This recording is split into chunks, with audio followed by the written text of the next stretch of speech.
Somerville opportunity where Mazraoui makes the challenge. That's a game-changing moment where the Dutch team, they just had the window of opportunity to put that killer instinct in, and it just wasn't working for them on the day. But overall, based on the display of Bart Verbruggen, you can't be too upset about it because on the day, I thought they defended pretty well, bar Virgil van Dijk for me. Listen, the statistic here, I don't buy into. Yeah. Because this game, as I mentioned already so many times, it was a game for the ages. Both of these teams walk off that field and should hold their head incredibly high. As an entertainer, you are paid to perform as a footballer, but you're also paid to try and compete to win. And sometimes when you forget about it, these guys are not getting much money to represent their country. They're getting a few bonuses here, but they do it out of pride. They all want to win, and they all left absolutely everything out there on the pitch, which I think is a tremendous achievement in itself, because they gave us a game for the ages. We'll be talking about this game for a very long time, and it'll probably be one that we'll be talking about at the end of this tournament in particular. The Dutch in particular, I thought, tactically, were excellent. Excellent. Morocco are always a difficult team to compete against, and I actually think Ronald Koeman recognised they're better than us. On paper, this team is a better team than what we are. And he does not have a good record going up against teams that are in the top 5 FIFA ranking. He doesn't have a victory, full stop, against any team in the top 5 FIFA ranking still after this defeat. Or not defeat, but penalty kick defeat. Yeah. I just think that tactically, he wrote up a game plan. How can we compete and give ourselves the best possible chance to try and go through in this tie? And I thought Koeman did it excellently. I actually liked the back five. I thought it was good. I thought Van Dijk was good. He wasn't bad. He was good. He got caught out a little bit for the goal, but his overall performance was very good. Ake was okay. I thought Van Hekke was unbelievably good. I thought Van de Ven made one of the best challenges I've seen in this World Cup along the back line. We are giving Mazraoui so much credit. We should be doing the same for Van de Ven for his challenge and block. And I think on the right-hand side, Dumfries deserves a lot of credit as well. You just named a bunch of defenders, though. Yeah. Do they not do anything on the other end of the pitch? Yeah, sure. I'm interested in what you have to say about the midfield. The midfield, they actually enjoyed a bit of possession when they won it. And I think De Jong deserves a bit of credit. Yes, they did. Well, I see that 30%, Ian. I see that very differently in the midfield. Because I don't care, because you're going up against a team that is going to dominate the ball. As I mentioned already before, you're going up against a team that you know are better than you. Right? And the possession tells you that. They're better than you on paper as a team, as a unit. Yes, the Dutch have individuals, and they have class individuals, but you have to have a game plan. When the Dutch got possession of the ball, the way they swept the ball forward to Weghorst when he came on, obviously for the goal, was a great example of what the midfield did incredibly well. The fullbacks obviously went forward well, but defendedly, I thought they were excellent. The midfield was good. I thought it was much more competitive than I expected it to be. I thought Morocco would dominate that midfield. They didn't. Possession, yes, but the Dutch were so tactically tucked in. It's hard to break that down. They defended with their lives, and it started from the players in midfield up front. They also defended incredibly well as well. The offensive game is something completely different. The way you go forward, I didn't see enough from them, dangerous-wise, in this game consistently enough in the first 45 minutes. Opening 5 minutes, maybe they had a lot of the better opportunities, and I thought this could be the Dutch's day. It didn't turn out to be the case. Robbie had a quiet game, not good enough. Cody Gakpo, very quiet game until he got his goal. Somerville, probably the most dangerous player, but quiet in the first 45 minutes. Second half, much more entertaining. But those were few and far between. Those were moments in the game. Defensive nerves to be able to sit in and to protect that one-goal lead. So I think for the sake of the game, it would be important that Mexico get the first goal. I mean, I see the competition between Caicedo and Eric Lira. I think that's why he's been brought in. You know, Caicedo's going to be a huge influence in the outcome of this game, and Mexico, more than anyone, are going to have to deal with him. Let's remind you of the two teams. Rangel is the Mexico goalkeeper. Sanchez, Montes, Vasquez and Gallardo. Lira, Mora, the 17-year-old, and Romo, Quinones, Raul Jimenez and Alvarado. For Ecuador, Galindez is in goal. Franco, Ordóñez, Pacho and Hincapié. Yeboah, Vite, Caicedo and Angulo. Valencia and Plata are the front two. One of the most remarkable stadiums in the whole of world football. It holds 80,000. The floodlights are on. The skies are dark overhead. The thunder and lightning is now stopped. And after a delay of an hour, this much anticipated match, maybe the most anticipated match for both nations in generations, is about to get off and underway, live and in full here on Talk Sport. Final words ahead of kickoff for both sets of players as they go into a huddle. Mexico in the dark green shirts, white shorts and red socks, and Ecuador in the bright yellow shirts, dark blue shorts and bright yellow socks. Contrasting styles maybe. Certainly the Ecuador fans are heavily outnumbered tonight. Probably 9.5 to 1. It's extraordinary, the level of support for Mexico. Live on Talk Sport. Vamos! Live on Talk Sport. Let's go.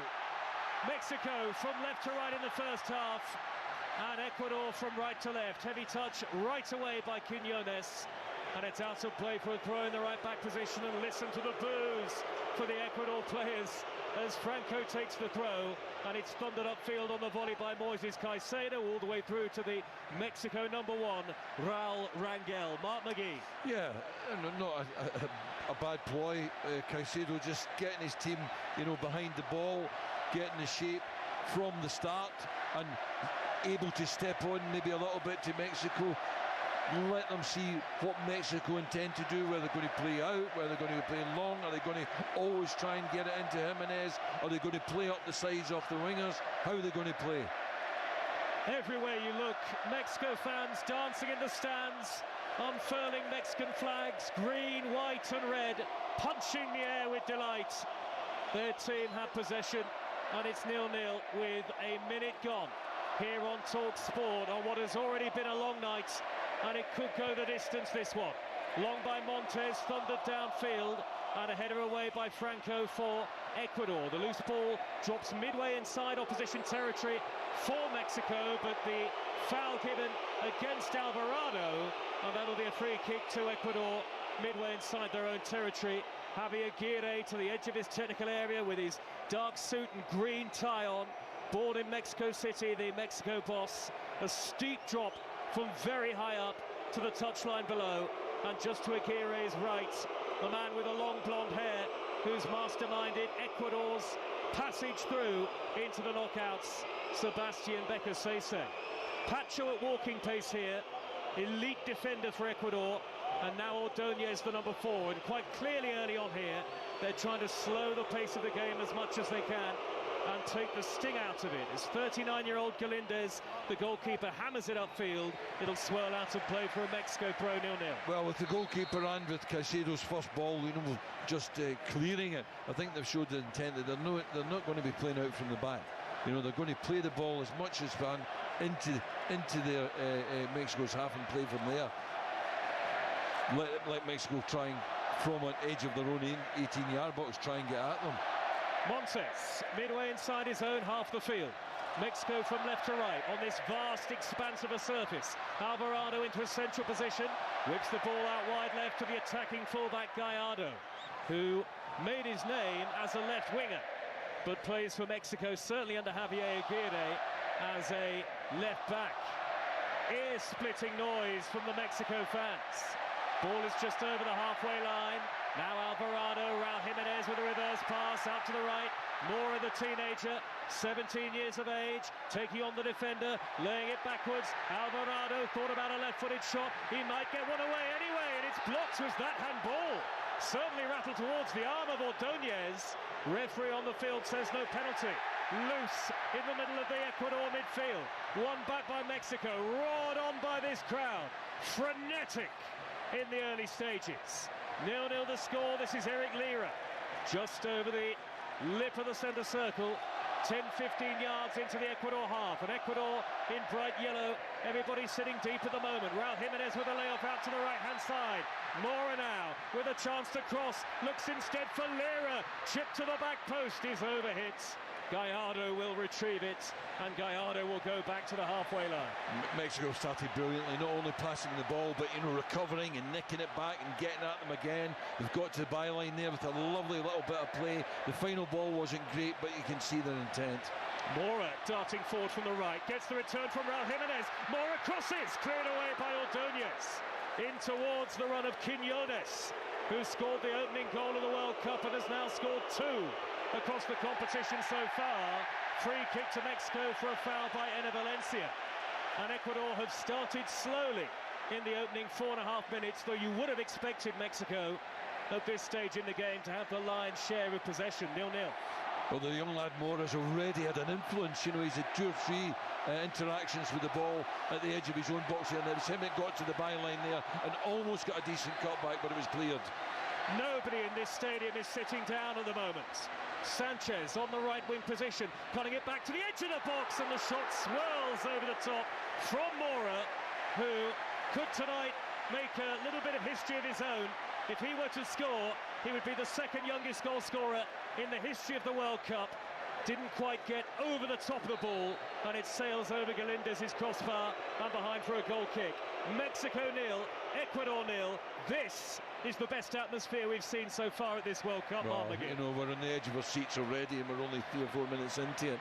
You know, but oh, Alvarado has picked up Raul Jimenez. Early shot. Oh, and he's wasted it. Romo from 25 yards out actually had Raul Jimenez to his left-hand side, hit it early and blazed the ball high and wide. I think he was entitled to shoot. I think Raul Jimenez can score from there.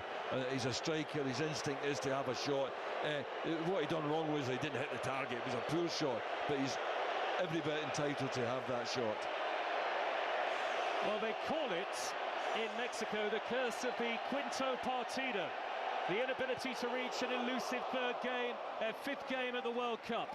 Plagued them for generations, plagued them for 40 years. Since Mexico 86. Remember, England or DR Congo will play the winners of this game. Working the channels is Roma with a great ball, and the header wide by Raul Jimenez. 6 yards out, flying header, should have scored. Again, Mora's now on the halfway line, played the ball down the line in behind. Great cross, and I thought it was a goal. I had it counted. He's pulled away. Oh my goodness. You know, if anyone you want there, it's him. You expect him to score. What a chance. Against one of the stingiest defences in world football, but Mexico carved Ecuador apart there. But it's back to that thing we spoke about, heading the ball in the net. You know how well Brazil did it. He's trying to put it in the post. He's trying to put it in too tight. Just head it in the middle of the goal, and he probably scores. Mexico have come out firing, but it is still 0-0. Can you believe we've only had 7 minutes of play? Again, Mora down here. I'm really impressed with the bits I've seen already. He's had a shot, he's had a cross, he's made a great ball to get them in behind there. He's a big part of this game already. Aguirre is just being ushered back into his technical area by the 4th official. Mexico 0, Ecuador 0. Volleyed ball upfield by Romo, the flick won by Raul Jimenez, good flick down the left wing. Quiñones was in acres of space, totally alone, had Gallardo beaten Franco to it. In the end he didn't, and it's a poor touch straight out of play for an Ecuador throw. Raul Jimenez, who is going back to Wolves, one of Mark McGee's old clubs, for the start of next season. Ecuador get a throw in the right back position. You're listening to Mexico 0, Ecuador 0 at the World Cup, live on Talk Sport here at the incredible Azteca Stadium. But the skies have gone dark overhead, but the rain has stopped, as has the thunder and lightning that forced an hour-long delay in the build-up to this game. England against DR Congo at 5 o'clock your time, live on Talk Sport, for a place here in the round of 16 at the Azteca. Now then, here come Mexico.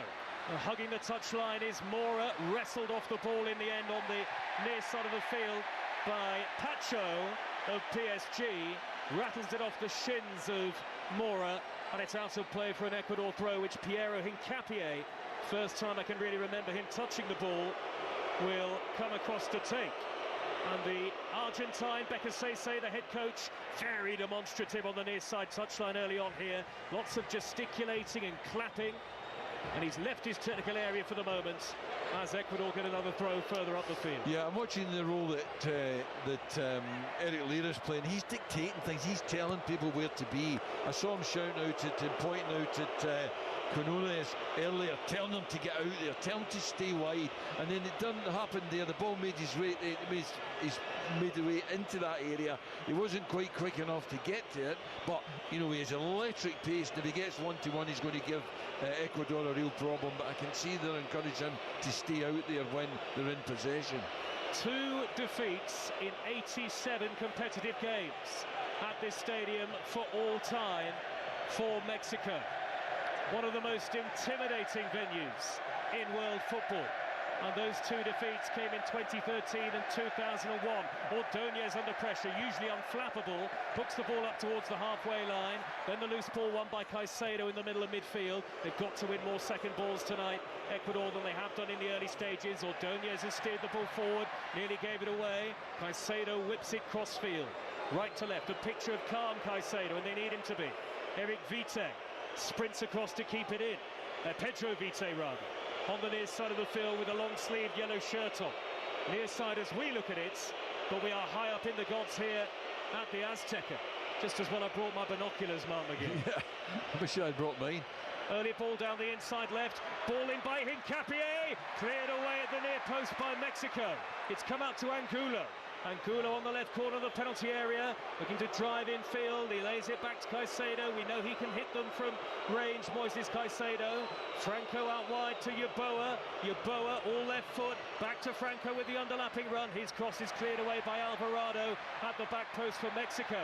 And now Mora tees up Quinones. He races over the halfway line. Only Raul Jimenez up in support. Quinones is slowed. Good work defensively there in the middle of the park by Yeboah. And eventually the free kick goes Ecuador's way. It might have been better just coming out this way, Quinones. You know, keep him going in the direction he's going. He's sort of checked out, but he had more out here. He might have been able to get the ball to him, and then he can combine with Sanchez maybe to get over the halfway line. It just made a sort of poor decision there. 2 huge big screens at either end of this stadium. They've just confirmed to us that Mexico have had 62% of the ball so far. It's an interesting stadium in the sense that obviously all the history and the tradition, it's been refurbished in the last couple of years, but still shows its age in places.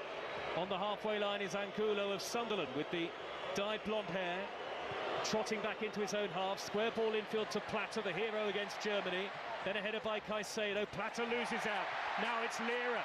Lira darting down the right-hand side. Raul Jimenez in the middle. Lira is out-muscled. Was he fouled? The assistant referee flags a little belatedly. It was right in front of him for a Mexico free kick in a very dangerous area, 0-0.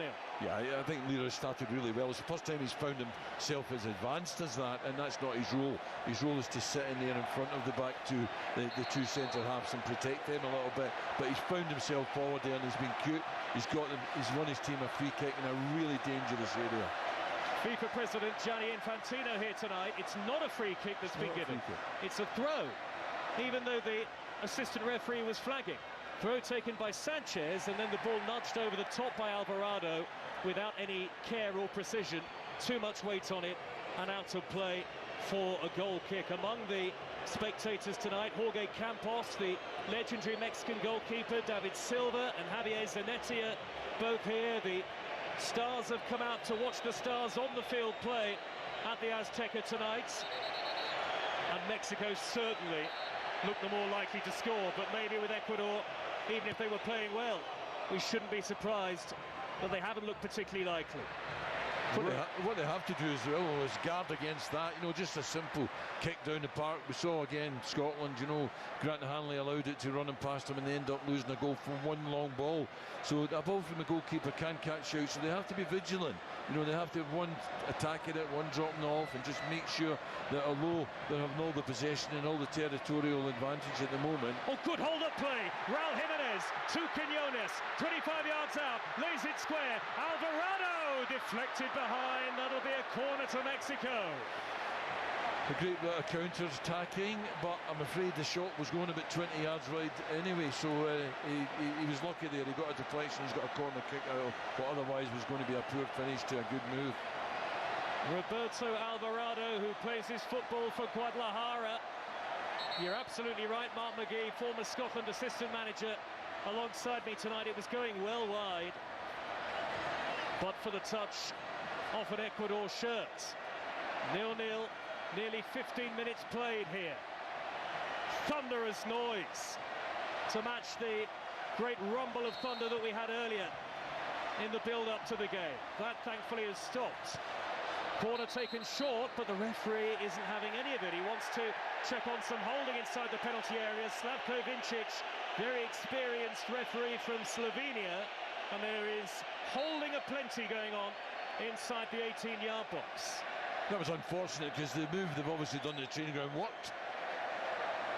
Montes and Vasquez both forward from the back. Raul Jimenez is there too. Delivery in right-footed in towards the near post. Cleared away out to the edge of the penalty area. Shot could be on here for Sanchez from a long way out. In fact, he's been forced wide.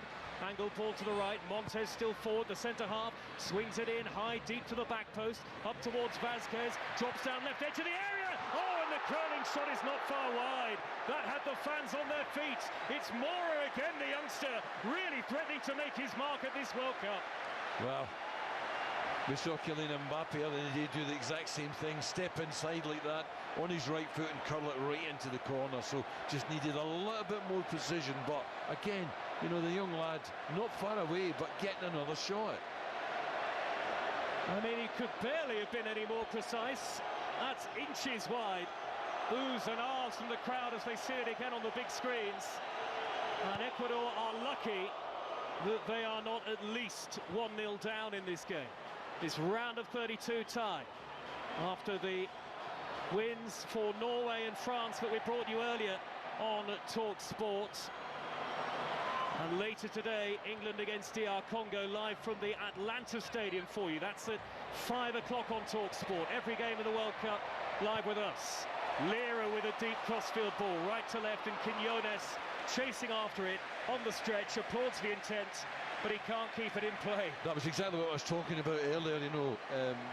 Lira had told Quinones to stay out there, and he's obviously got that in his mind. As soon as he wins it, he's going to try and switch it out to him, because if they can get him 1v1, then Ecuador are in trouble. Those are the thoughts of Mark McGee. Here is Mora again, notching the ball towards the left. Raul Jimenez not on the same wavelength. Franco is going to let the ball trickle out of play in the end for a throw to Ecuador in their right-back position. If you're just joining us, we've only had 16.5 minutes. There was an hour-long delay to kick off here in Mexico City because of the thunderstorms in the area. Not that the crowd spirits were dampened.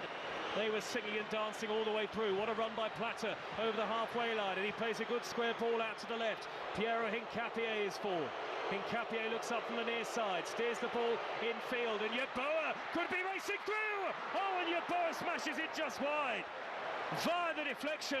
I wonder, did that kiss the outside of the post on its way behind for a corner? It was close. A little bit super individual play. I think he actually got a lot of nutmegs there. Gets behind the defender and almost, it's a great save actually. But he's not given a goal kick, the referee. No, we saw it in the monitor as well as at the time. It definitely, the keeper got a touch on it. John Yeboah, who plays his football in Italy with Venezia, a left-footed right winger, coming in field from the left that time and stinging the outside of the post. Rangel got to be careful on the ball here, the Mexico goalkeeper, as they try to play out of the defensive third. Rangel again, all in bright pink. To his left is Vasquez, and they're urged forward here, Mexico, by the supporters. From left to right, Vasquez knocks it straight out of play, and I wonder, 18 minutes in, Mark McGee, whether Ecuador are starting to weather the Mexico storm. Well, we often say that you need to capitalise on your pressure when you're playing well, when you're doing well, you've got to get something. But, you know, I think that Mexico are still on their front foot, but they had a little warning there about Plata. You know, he loves to pick it up, he loves to come inside, further up the park, he'll come inside, he'll shoot or he'll cross. On that occasion, he came inside and he switched play, and it ended up in the shot that was saved by the goalie, but resulted in a corner kick. So Plata, they have to be a little bit vigilant. We've saw the long ball nearly catch them out. Now we've saw a good player get back in the game. The fewest touches in the match so far for Enner Valencia, just the 2 for the Ecuador frontman, who is 1 goal off 50 for his country. Always a landmark, that. Floated forward by Hincapié, high down the inside left, chasing is Angulo. Across comes Sanchez with a robust challenge, firm but fair on the slide, and that'll be a throw to Ecuador. Obviously a lot of zip and flow about the surface with all the rain that we had in the build-up.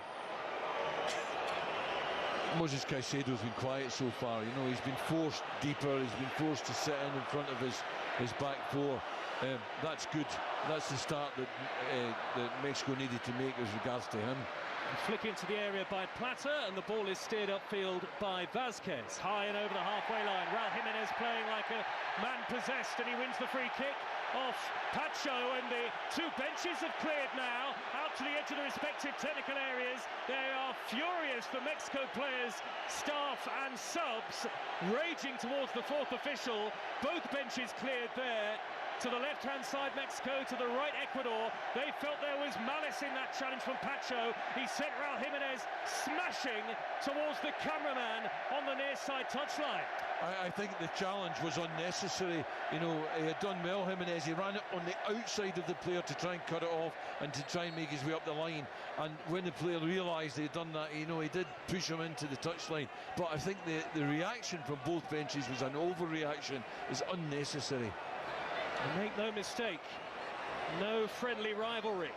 Spicy already tonight here in Mexico City. Mexico 0, Ecuador 0.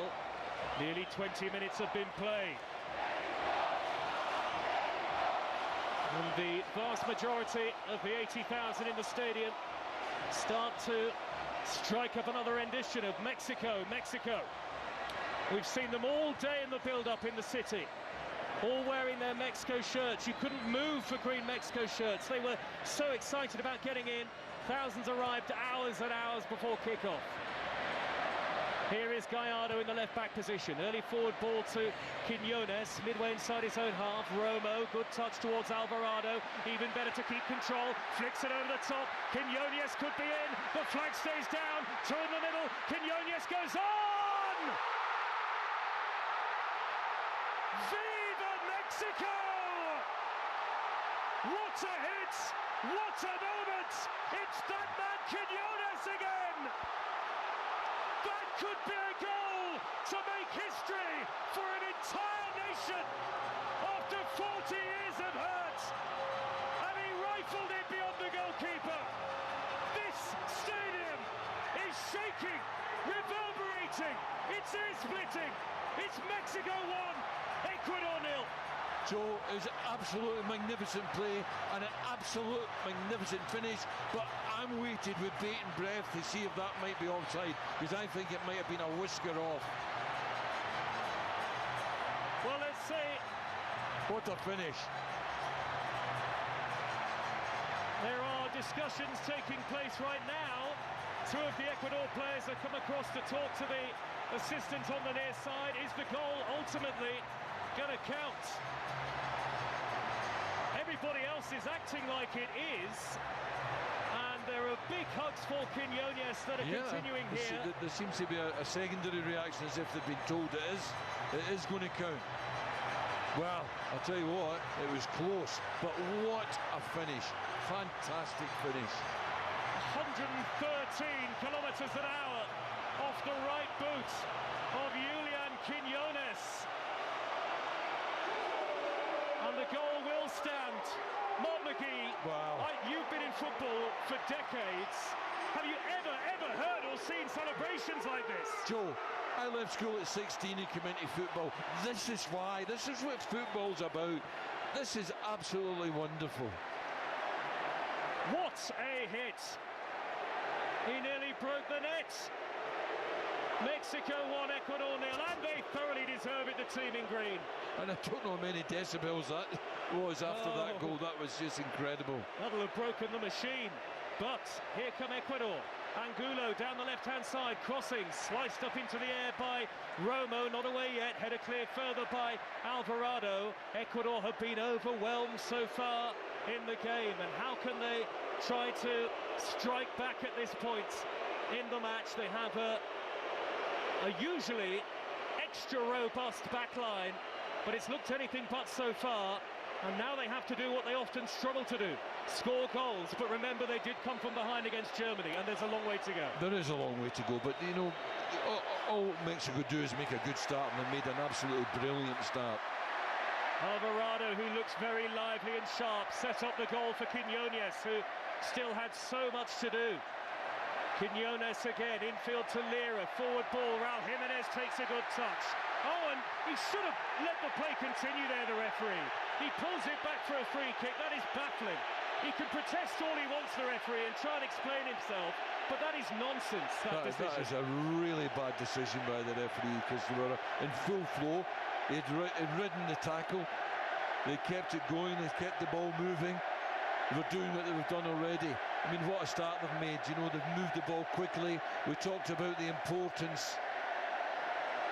I think they're having the hydration break after all. They are. That's the end of the first quarter. Mexico 1, Ecuador 0. And they were out of their seats again, the Mexico bench, to complain to the fourth official. 40-year-old Guillermo Ochoa, the substitute goalkeeper who has played once at this World Cup, was leading the protests. And now they break into song again. Mexico 1, Ecuador 0. It's a privilege and a pleasure to be inside a stadium for a moment, a goal like that on TalkSport. Absolutely, absolutely. I think that this hydration break again, would Mexico want the break? You know, they've put so much into this first 25 minutes, or would they rather have carried on with the momentum that they've built? It'll be interesting to see how this match restarts, because if Mexico lose their impetus, if they lose their momentum, then again it will reflect on the feelings we all have about these breaks.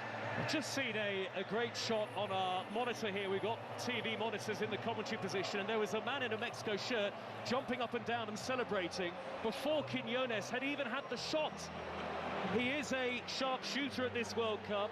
That is his third in 4 matches. Julian Quiñones, who plays his football for Alcacia in the Middle East, got an amazing scoring record there, and he will be in demand, you would have thought, if he continues in this sort of vein. Remember, England or DR Congo will play the winners here in Mexico City on the 5th of July, and England in action later today live on TalkSport, 5 o'clock in the round of 32 in Atlanta. Mark. And on the monitor we're watching the Ecuador manager having the water break.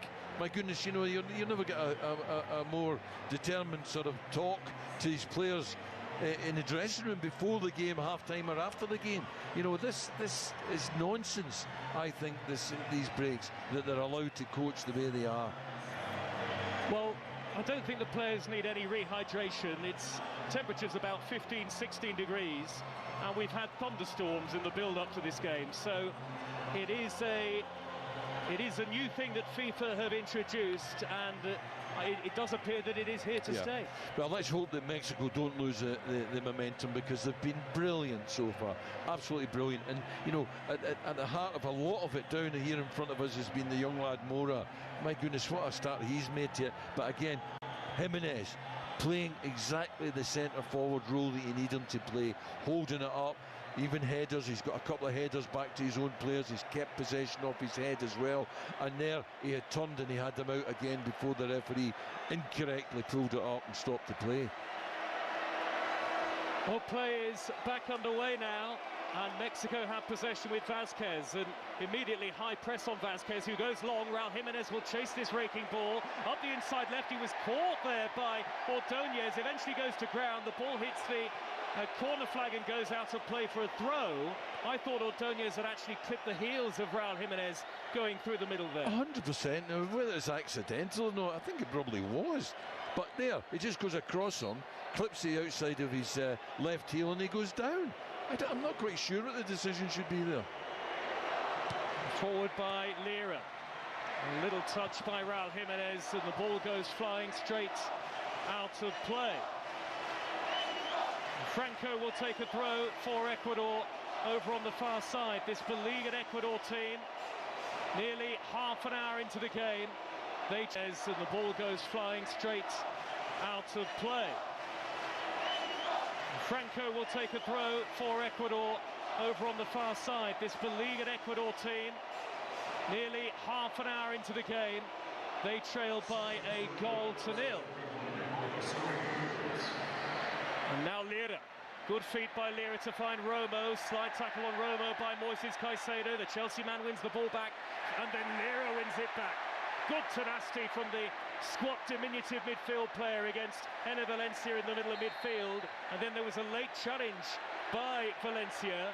Got to be careful that he doesn't get a yellow card here. The referee comes across and tries just to calm things down.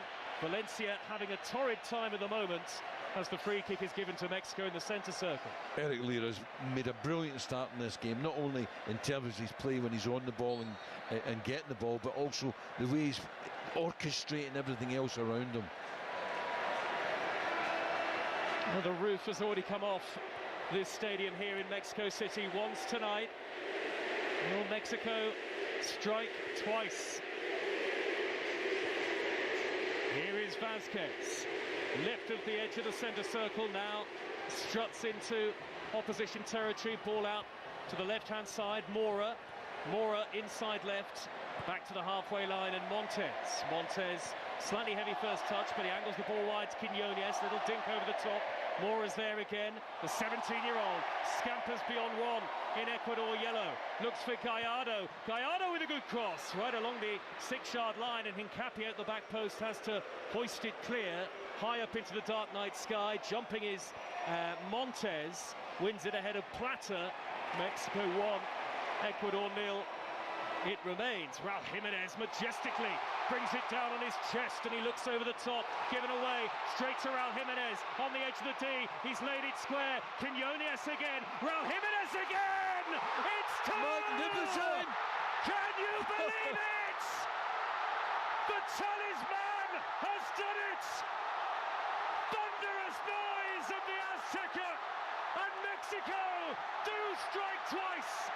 Like a bolt of lightning, they hit Ecuador, and Raul Jimenez placed that to perfection. Mexico are living the World Cup dream.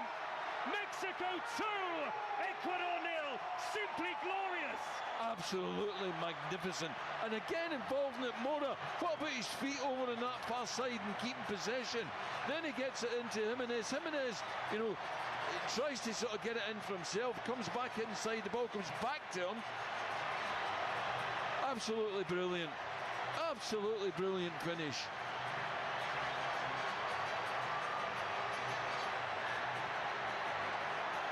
My goodness, it's a dream to be here, to be witnessing this, and to seeing it, and to be hearing it, and to be enjoying it.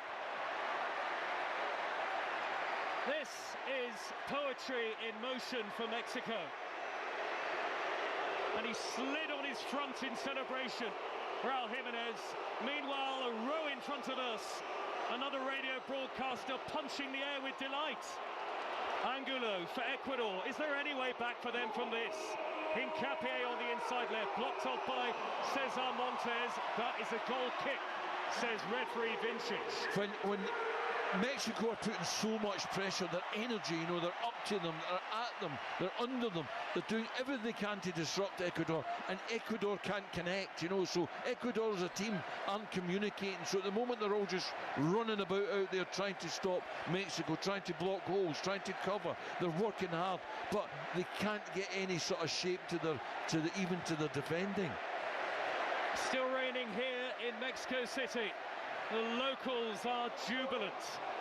Mexico heading to the round of 16, heading for a first knockout stage victory at the World Cup for 40 years. A long way back for Ecuador. Enner Valencia, left wing position, blocked off by Montes, corner. I tell you what, if England do get through against DR Congo, coming to this cauldron and coming away with a win is going to be no easy task. It's not going to be an easy task, but Mexico would have to start with the same sort of energy and the same sort of outcomes.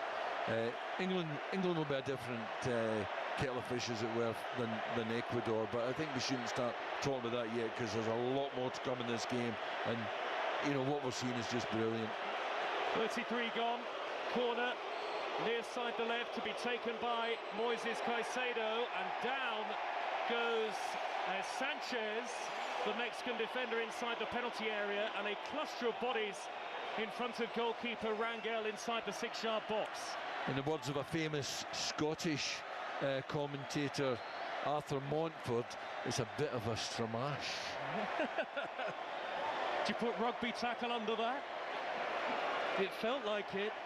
Wrestled to the ground, Sanchez. Now we'll have the corner taken. Now on the near side, it'll be Caicedo. Right-footed into the 6-yard box, punched away by Rangel. First job that he's really had in the game, and he did it very well. Plata goes backwards to the centre circle. Now forward by Angulo. Terrible ball by Angulo. He just swept it forward without looking, and it's drifted miles out of play for a goal kick. And the Mexican fans are reveling in this like it's a World Cup final, let alone a round of 32 game. Yeah, that last ball was, you know, a symptom of what I was talking about. You know, they're not connected. You know, they're in a panic in their minds, as it were. Rangel classes the ball long, high and precise towards Raul Jimenez, who won the initial header. He's winning everything in the air, Raul Jimenez, against two of the best in Ordóñez and Pacho. Jorge Sanchez has scampered over halfway. There was an earlier foul on Alvarado. What's he going to do here, the referee? I don't think he's going to produce the yellow card. Still trying to take the temperature out of the game is Slavko Vincic. That foul was only on the halfway line, though it was somewhat of a cynical pull by Angulo, but not a great deal of contact. He stopped it again, though. You know, I know he's got concern for the player, but you know they were off and down the right-hand side. And in all, however many tiers, there are 5 or 6 tiers, this stadium so large. 95% of the crowd are dancing in the stands with delight. And why not? Mexico 2, Ecuador 0.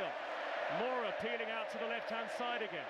Back to the halfway line, Quiñones. Then it's hit early by Gallardo. Header away by Pacho. That'll roll out of play at pace for another Mexico pro. Joe, who did you say that Mora played for? Gilberto Mora plays for Tijuana. Yeah, and it's just his 11th cap mark, and he's 17 years old.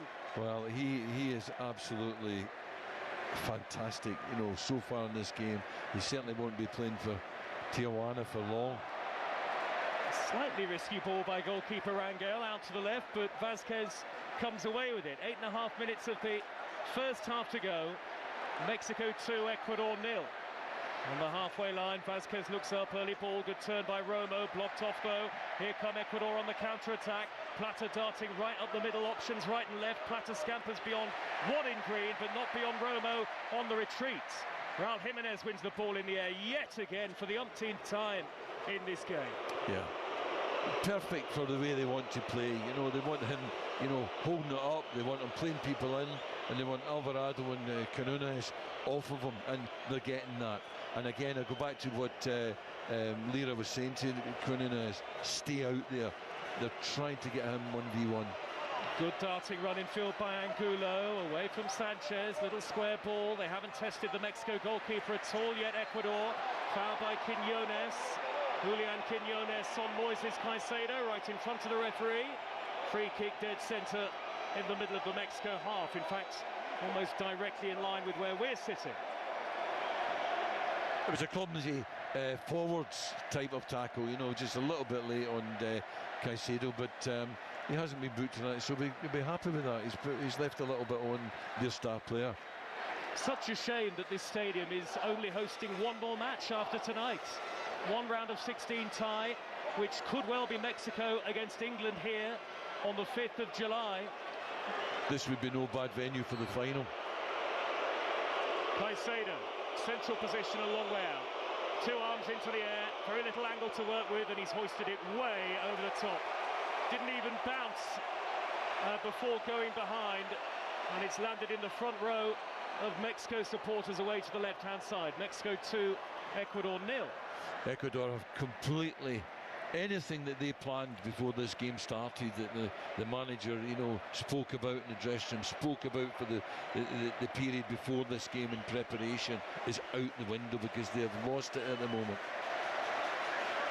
Long ball downfield by the goalkeeper and a header away by Willian Pacho for Ecuador. Now Plata couldn't smuggle it through into the path of Valencia. Mexico counter, little flick by Raul Jimenez, interception by Pacho midway inside his own half. I'd rather Jimenez had taken that in there. Don't start those little flicks and giving them possession too easily. Pacho whips the ball cross field, left to right, out to the far side. Yeboah, all left foot, right wing position, gets beyond Gallardo. Yeboah onto the left foot, twisting and shooting, and a great save by Rangel. Brilliant effort by Yeboah, and Rangel with a flying save that is cheered to the rafters. A brilliant effort from coming in off the right-hand side. Gets a great shot and a great save, but it comes from Jimenez giving the ball away at that end. If he keeps the ball there, they don't have that shot. Well, Yeboah has definitely been Ecuador's danger man in this game, no doubt about it. Corner to Ecuador. Again, they've loaded the 6-yard box with yellow shirts right in front of the goalkeeper Rangel. Got very little space. Dinked in by Caicedo. Good header away that by Montes, I think it was, yes. I can see the back of his green shirt, the number 3. On the halfway line, Franco rolls it all the way back to goalkeeper Galindez, who, to say he didn't have a prayer of saving the 2 Mexico goals would be an understatement. The 2 goals, the finishing of the 2 goals was just outstanding. As good as anything we've seen. Angulo, left wing position, inside left channel, goes on the outside of Sanchez. Angulo with a low cross, turned behind for a corner. In the way this time was Alvarado. Are they working a way back into it, Ecuador, late in the first half, maybe? Again, it was Lira that blocked that slid in and stopped that. He seems to be all over the place, a big influence in this first half. Caicedo, again it'll be a right-footed, in-swinging delivery. Moises Caicedo to clip the ball into the 6-yard area. Good punch away one-handed by a back-pedaling goalkeeper Rangel again.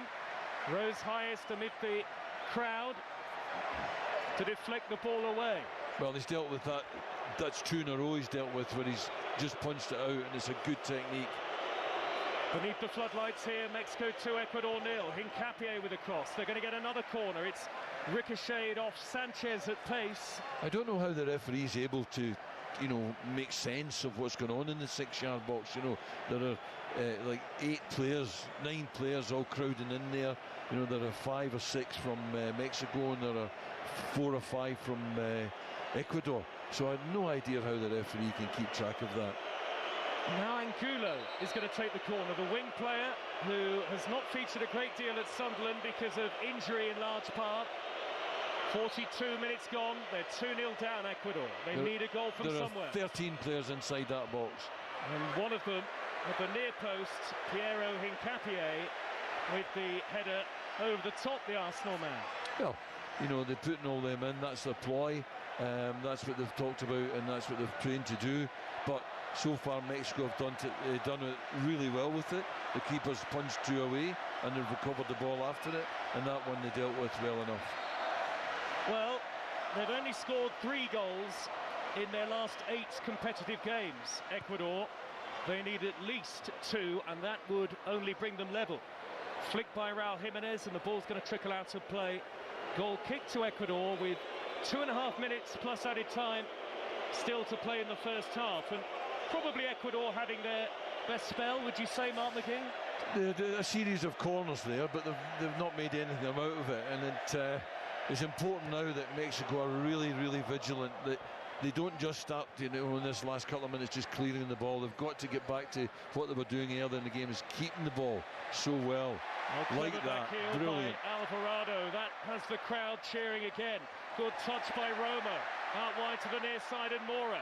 3 in the middle. Mora delivers the cross. Raul Jimenez with the header, and it sails over the top of the bar. Well, this boy Mora is absolutely brilliant. You want, as a centre forward, the ball left in an area, that's how I describe it. Leave it in an area that allows me to attack it, that makes the centre half defend it. That was a superb cross, and it gave Jimenez an opportunity. Got there a little bit early, but couldn't get it on target. He is having the game of his life tonight, Raul Jimenez. And one back by Romo in the left wing position.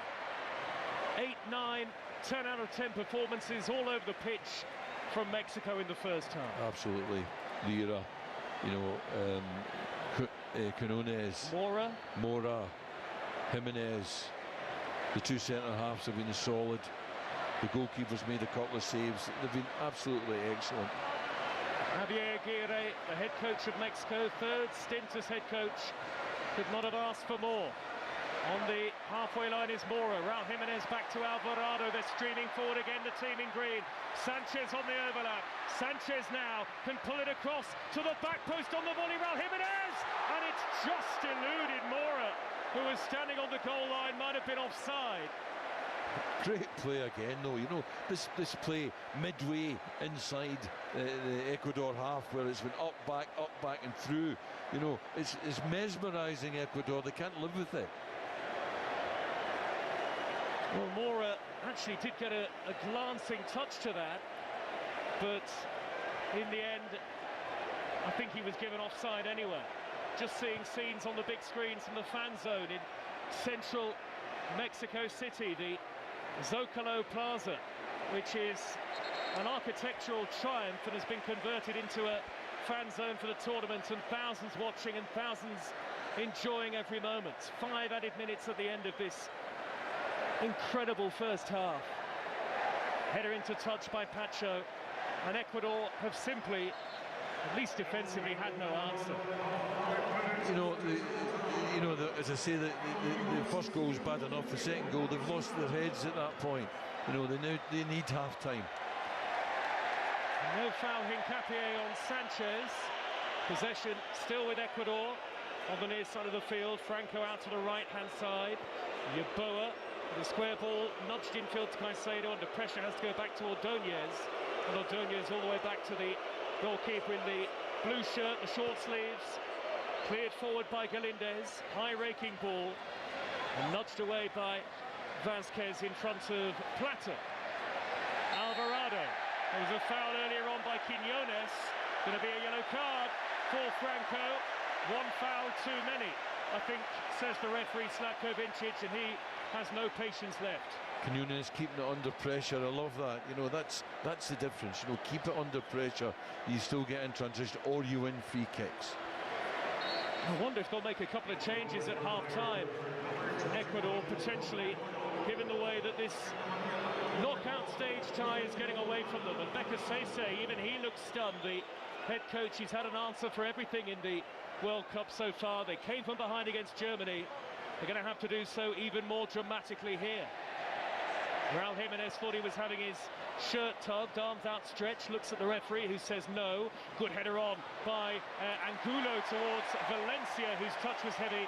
Vázquez slides in to knock it away. Yeah, the centre-half came a long way to try and win a header that probably was never going to win, and it left a little space in behind them, so they get away with something a little bit there. 2 through, 5 added in the first half here on Talk Sport. On the right, Yeboah was caught by Gallardo, and a free kick to Ecuador over in that right wing position, which may be one of, if not the last chance of the first half. I wonder how many touches Caicedo has had in Mexico's half. I know he took a free kick, but I can't remember him really many more touches. They have absolutely neutralised him, and that was one of the ways that they were going to win this game, by dealing with him, and they've done it brilliantly by the strength of their play. We can probably get that information for you. Hold on, as Caicedo delivers from the right wing, high and deep to the back post, and way over hits.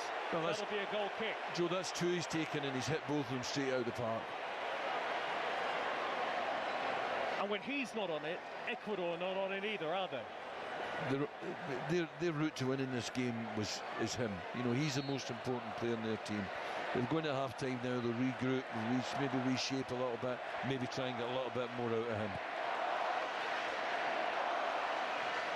Thundered upfield by Rangel, the goalkeeper, and poked forward by Raul Jimenez, Mexico's number 9, but that will drift out of play again for another goal kick to Ecuador. We have 90 seconds of the first half to go. 90 seconds of added time at the end of the game. And the party may only just be getting started in Mexico City, though Javier Aguirre, the Mexico head coach, won't take anything for granted when he walks across to the tunnel on the far side at half-time. It's not won yet, and we've seen at this World Cup, Mark McGee, that things can change.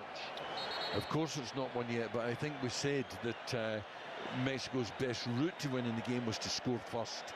You know, if Ecuador had scored first, then suddenly they're sitting in and they're good at doing that. As it is now, at some point they have to come out, and the way and the energy that Mexico have, they can only do one thing, and that's score another goal.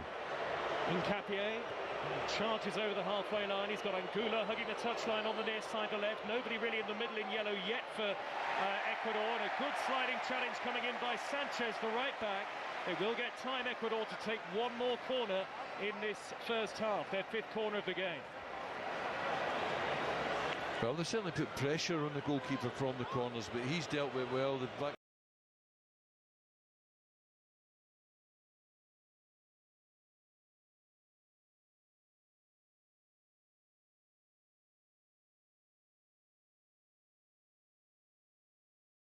and sometimes it is a pressure, it's a burden. The fact that they exported a style of play, they exported a system. Total football originates from them. If you hear them talk about themselves, they still talk about themselves as the country that exported total football to the world.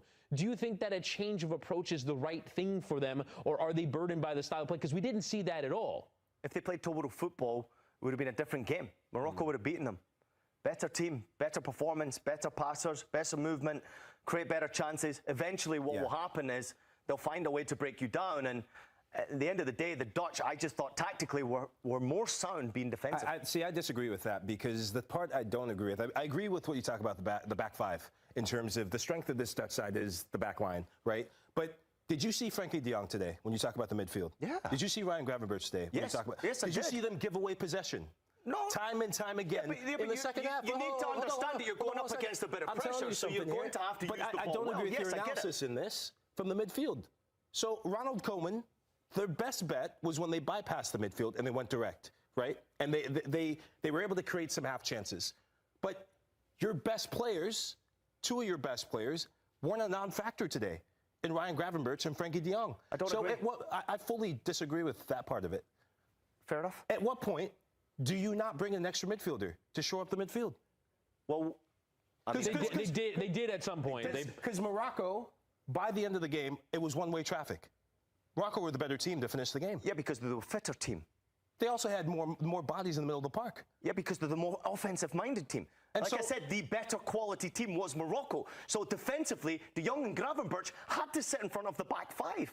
They weren't in that game to win possession of the ball and basically play to, your strikers. They weren't. They were basically trying to get possession of the ball and play it out wide so they could get a breather and try to get further forward. Didn't happen for them occasionally because they gave up the ball far too frequently, right? But I guess the question is, Ian, is how does that happen? The Morocco manager has only been in charge of this team for 2 build-up games and then this World Cup. In 6 games, he's managed to forge an identity of a ball-playing team with, I would argue, lesser players than what the Netherlands have. The Netherlands have been building at this for generations in terms of ball-playing and being good with the ball, and they were outclassed. That generation is over, Chris Whittingham. No, but you don't think the current generation, that midfield, the way that they started in the previous games of Reinders, Gravenberch, and de Jong is not good with possession? You don't think they can be an attacking team with the ball? Morocco, Chris.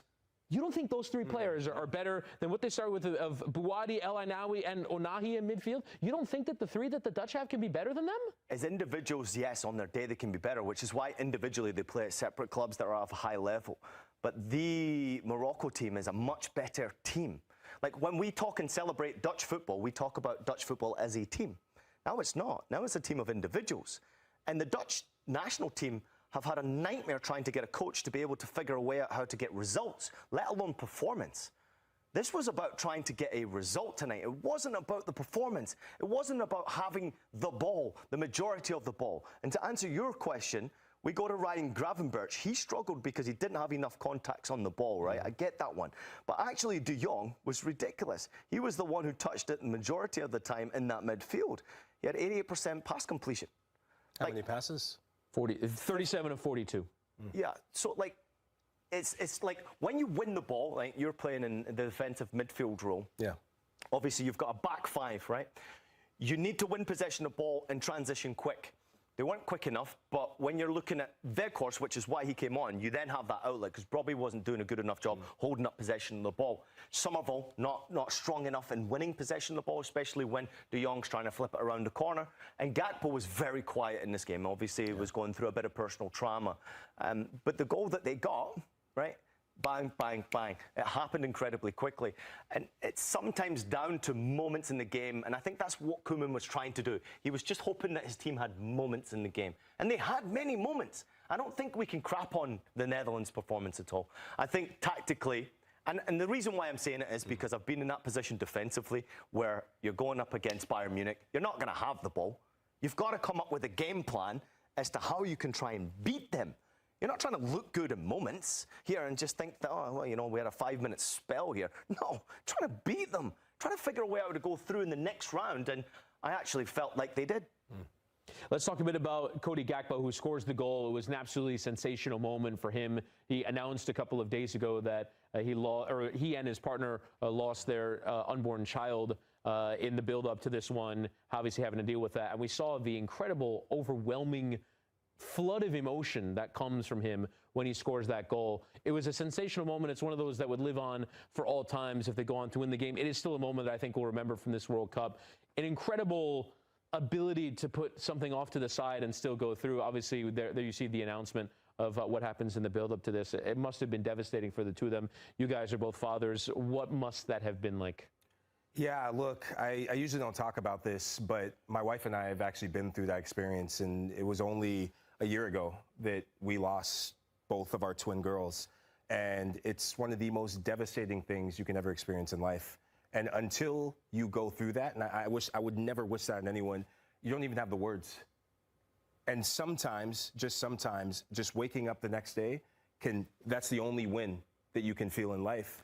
And so, first and foremost, my thoughts and prayers go out to Cody Gakpo, his partner, and the entire Gakpo family, because what you saw in that moment, what you saw in that celebration, is you are not alone. And for me, personally, there are people in this room, and I look at the guy next to me, that got me through that difficult moment. They got my wife and I, our producer, Brees, so many people at this network, that I don't know if I'd be here today without the support around me. I really mean that. And so to see the strength, to see the character that Cody Gakpo has to go and play, sometimes as a human being, having football, having something that distracts you from the pain you're feeling, that's all you can ask for. But to do one better and to score a goal for your national team, I can't imagine what that feels like. I remember the feeling of coming in here and doing work and feeling like I was just sleepwalking. I didn't even know what was around me. So to show the perseverance, to show just the strength of who he is as a man, I have the utmost respect for him. I think of his family. I think of his parents sitting there watching their son do the unthinkable.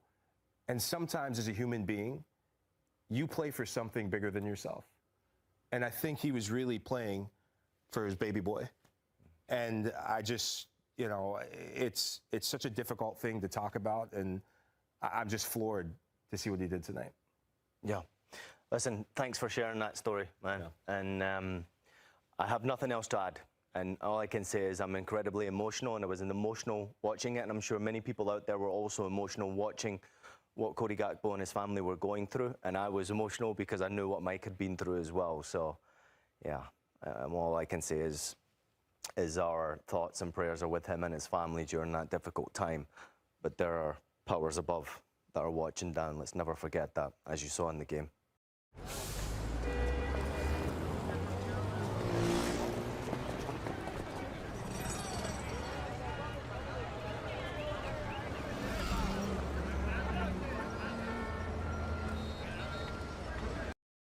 So, Tony, Reece James is out. Jarrell Kwanzaa is a doubt for this one. Do you think Tuchel's decision to not bring Trent Alexander-Arnold is kind of going back to haunt him right now? It's so easy to look at it now, right? He clearly didn't rate him as the player that he needed in this position to start the competition, or he would have brought him, right? So we can always look back now. I think the challenge for Thomas Tuchel is, who is it? Is it Jed Spence? Is it somebody else?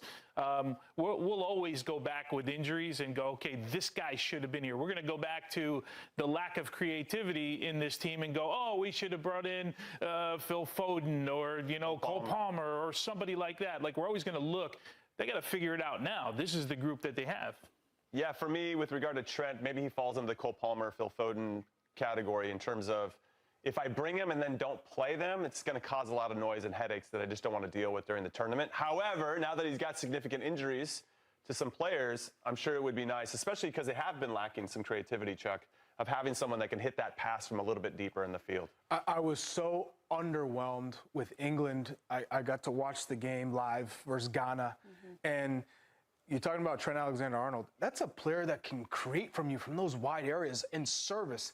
Harry Kane was invisible in that game, and he missed a sitter. And I always attribute when strikers that are that clinical miss sitters typically, it's because they're not involved. And Harry Kane barely touched the ball in that game. And I also felt that there was a lack of creativity. They were predictable in the way that they played. Now, I wouldn't expect this English side to be predictable whatsoever when they have so many stars that are comfortable on the ball. But that's what we've looked at. And we just talked about a vibe meter with Portugal and Spain. The vibe meter with England has to be low. They've been underwhelming.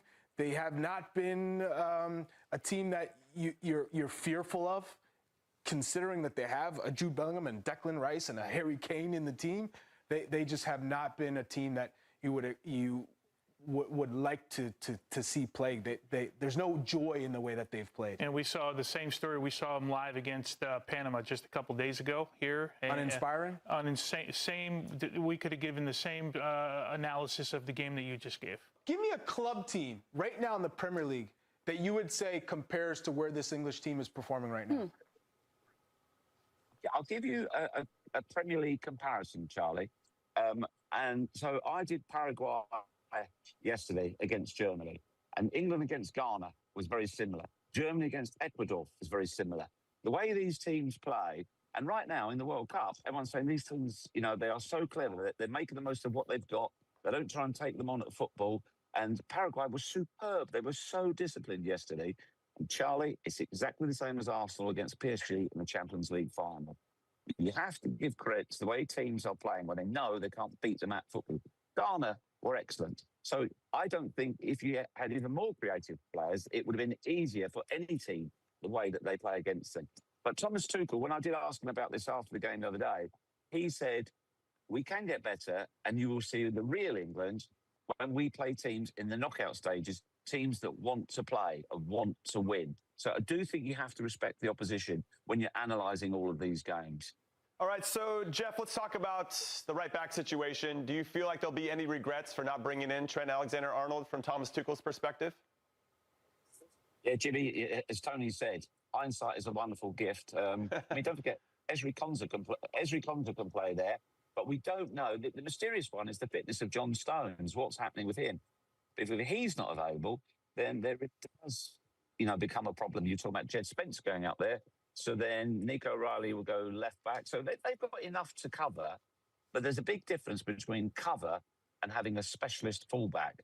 And it's not so much creativity that they're missing in the fullback position. When you're playing converted centre halves, there's no overlaps. There's nobody getting done. There's no relationship between whether it's Rashford or Saka on either side. There's no relationship with the fullback getting past them. There's none of that triangle.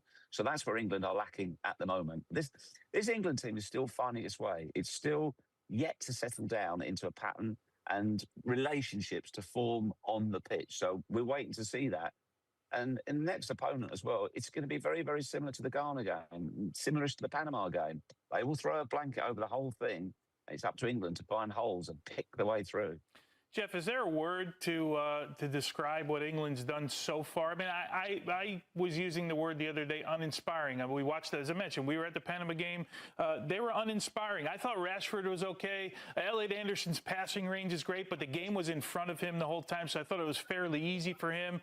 There were a couple of Jude Bellingham we picked out in that game, but outside of that, they were fairly uninspiring against Panama. But is there a word you would use? McDelivery? We're in! Oh, fries to me. Wait, did someone say fries? I'm in. McDonald's and football? I'm in. Bring it home with McDelivery. We're not just one team. We're a team of teams. Made in the Royal Navy. Perspective is the word I'd use, Tony. Okay. They won the group. They went through. They're unbeaten. I thought the best... I agree with what you're saying, but they beat Panama. So is it how or how many? What is the game here? And now, this might come back to haunt them later if those patterns continue against better teams, but you can only beat who's in front of you. So their best half easily was the second half against Croatia, and the way that Tuchel took the team talk at half-time, said, come on, guys, relax, you've got to play a certain way. But the vibe in, when we do the flash interviews, particularly around Harry Kane, he's very... This sounds daft in some ways. It's not just him saying the right words, but he's literally bouncing between interviews. And there's a lot of demands, as you guys know. You've all done this as well, and you, Claudia, of course. There's a lot of demands, and a lot of time the players, I've got to go and do that interview. They're not. They're happy to talk to everybody. There's a good feeling within the camp, and the camp itself is fairly upbeat. Whenever I've seen, they'll stop and have a chat. They're quite positive. It's as though they've built a shield around them. And you guys, again, you know what it's like to be in camp. You've got to ignore all of the noise especially outside. if it's so negative, for instance, Jeff. You said to... Well, exactly. And I'm curious, Jeff, because you brought up a good point. The camp feels good. You clearly said, hey, it's about getting the job done, and we don't care how it looks. But you personally, do you feel that this team has what it takes to win the World Cup? Do you feel like by the end you could say, hey, it's coming home? Well, the way the Americans are talking, it's staying home, isn't it? So we've got to wrestle it off of you, according to the media. Charlie, the problem is I've seen France, and they are just beyond. And Ordóñez is the other player to come on. So that is Yaimar Medina at his first major tournament, making his World Cup debut, and Angelo Preciado. That might mean Hincapié playing at centre-half for Ecuador, and it appears that's exactly what he's gone to do. Well, that really is a statement of how swiftly Mexico got to that Ecuador back line in the first half, Mark McGee. Yeah, they did. Their energy and their running and their precision in their passing and Jimenez's hold-up play, they couldn't live with it. It disrupted them right from the off. Mora's movement, Mora popping up all over the place. So the double change made. Mexico lead by 2-0, and they are heading into the round of 16, potentially to play England here. England against DR Congo, live at 5 o'clock this evening on Talk Sport. You don't want to miss it. Ecuador look for Preciado straight away with a deeply hit right wing cross, overhit in the end. Angulo will get to it. Angulo level with the edge of the penalty area, looking to weave the ball onto his right foot. Little back heel by Plata. Angulo was blocked off. No foul, says the referee. And Mexico go long in their green shirts, white shorts and red socks up towards Raul Jimenez. Mexico playing from right to left. Ecuador in yellow and dark blue, playing from left to right. Quinones, who has scored one and set up another tonight. What a World Cup he's having. And what a good ball out to the right. Alvarado with a curling shot, and he's curled it wide of the near post. Somewhat wasteful. The ball swirls out of play for a goal kick, and the referee's now gone to check on Angulo, who is still down at the other end of the field and now belatedly gets to his feet. Mark McGee. I think there was a little bit of indecision in that. He wasn't sure whether he was shooting or whether he was trying to pick out the runner at the back post, and he ended up sort of not doing either, really just playing the ball out of the field. You mentioned Moises Caicedo just before half-time. 10 of his 31 touches in the Mexico half. That was more than I saw, I must admit. I think 3 of them must have been from set plays, because I didn't see his involvement at all over the halfway line. No, he's not affected the game at all, Caicedo, as Ecuador go long and deep into Mexico territory, but the ball is overhit and all the way through to Rangel, the Mexican goalkeeper, away to our right-hand side. A little bit of a risky ball by Lira, facing towards his own goal, but he picks out Montes, who drills the ball high upfield, brought down by the substitute defender Medina in the left-back position, and his touch is very heavy. 2-0 to Mexico at an Azteca which has produced the atmosphere, the like of which Mexico could only dream of and have dreamt of coming into this tournament. Heading for 2 defeats in 88 competitive matches at this stadium. 2 in 88. What a task it could be for England.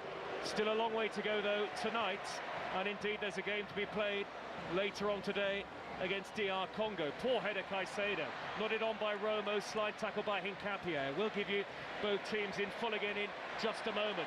But Alvarado to the edge of the area, looking for the run of Raul Jimenez, and it's nudged upfield by Pacho.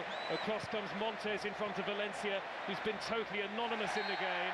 Then there's a foul by Medina on that youngster Mora again, and the 17-year-old wins Mexico a free kick. I mean, the right-back's fired an extra set into him, and he's taken it down and under control and won a free kick. Just brilliant play. So Rangel in goal for Mexico.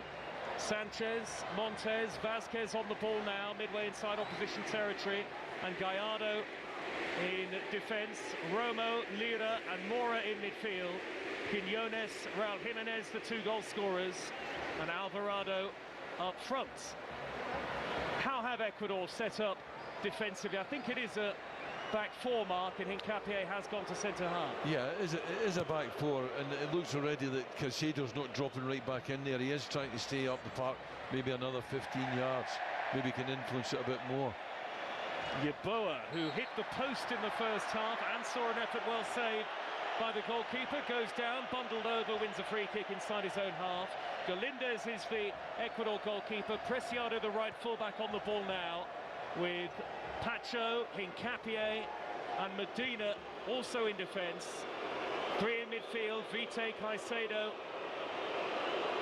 And then further forward for Ecuador are Plata, Valencia, Yeboah and Angulo. It's the 2 in central midfield for Ecuador. It's a 4-4-2 really that they're playing with. They are 2-0 down, and they are heading out at the knockout stage again. They've never won a knockout match at the World Cup, remember. Ball is with Vite. Midway inside the Mexico half, now out to the right-hand side, where Yeboah is all left foot as he shimmies infield into a shooting position. Always looks dangerous from Yeboah. Lays it square to Hincapié. Out on the left is Angulo. Boos from the Mexico supporters here at the Azteca, this vast arena, as we watch from high up in the main stand. On the opposite side of the field to us, they've still got possession, Ecuador. Vite, forward to the feet of Plata, the weaving feet of Plata. Works it wide to Preciado, lays it square. Plata again, knocks the ball square once more. Vite with a rising drive that sails over the bar. 2-0 Mexico. Here's the former Scotland assistant, Mark McGee. Yeah, Yeboah is the one that's offering something for Ecuador mostly. Valencia's pretty anonymous. You know, you think about the job that Jimenez is doing for Mexico. He's doing nothing like the job.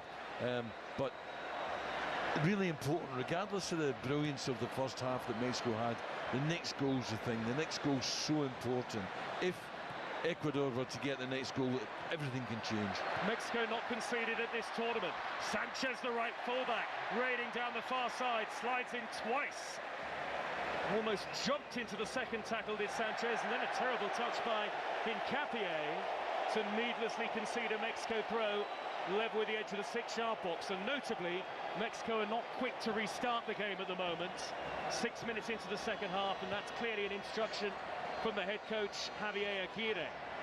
Sanchez, level with the edge of the penalty area, laying it backwards now. Chipped into the penalty area towards Mora on the turn. Tries the shot, thought it was his moment. Cleared away, though, by Caicedo.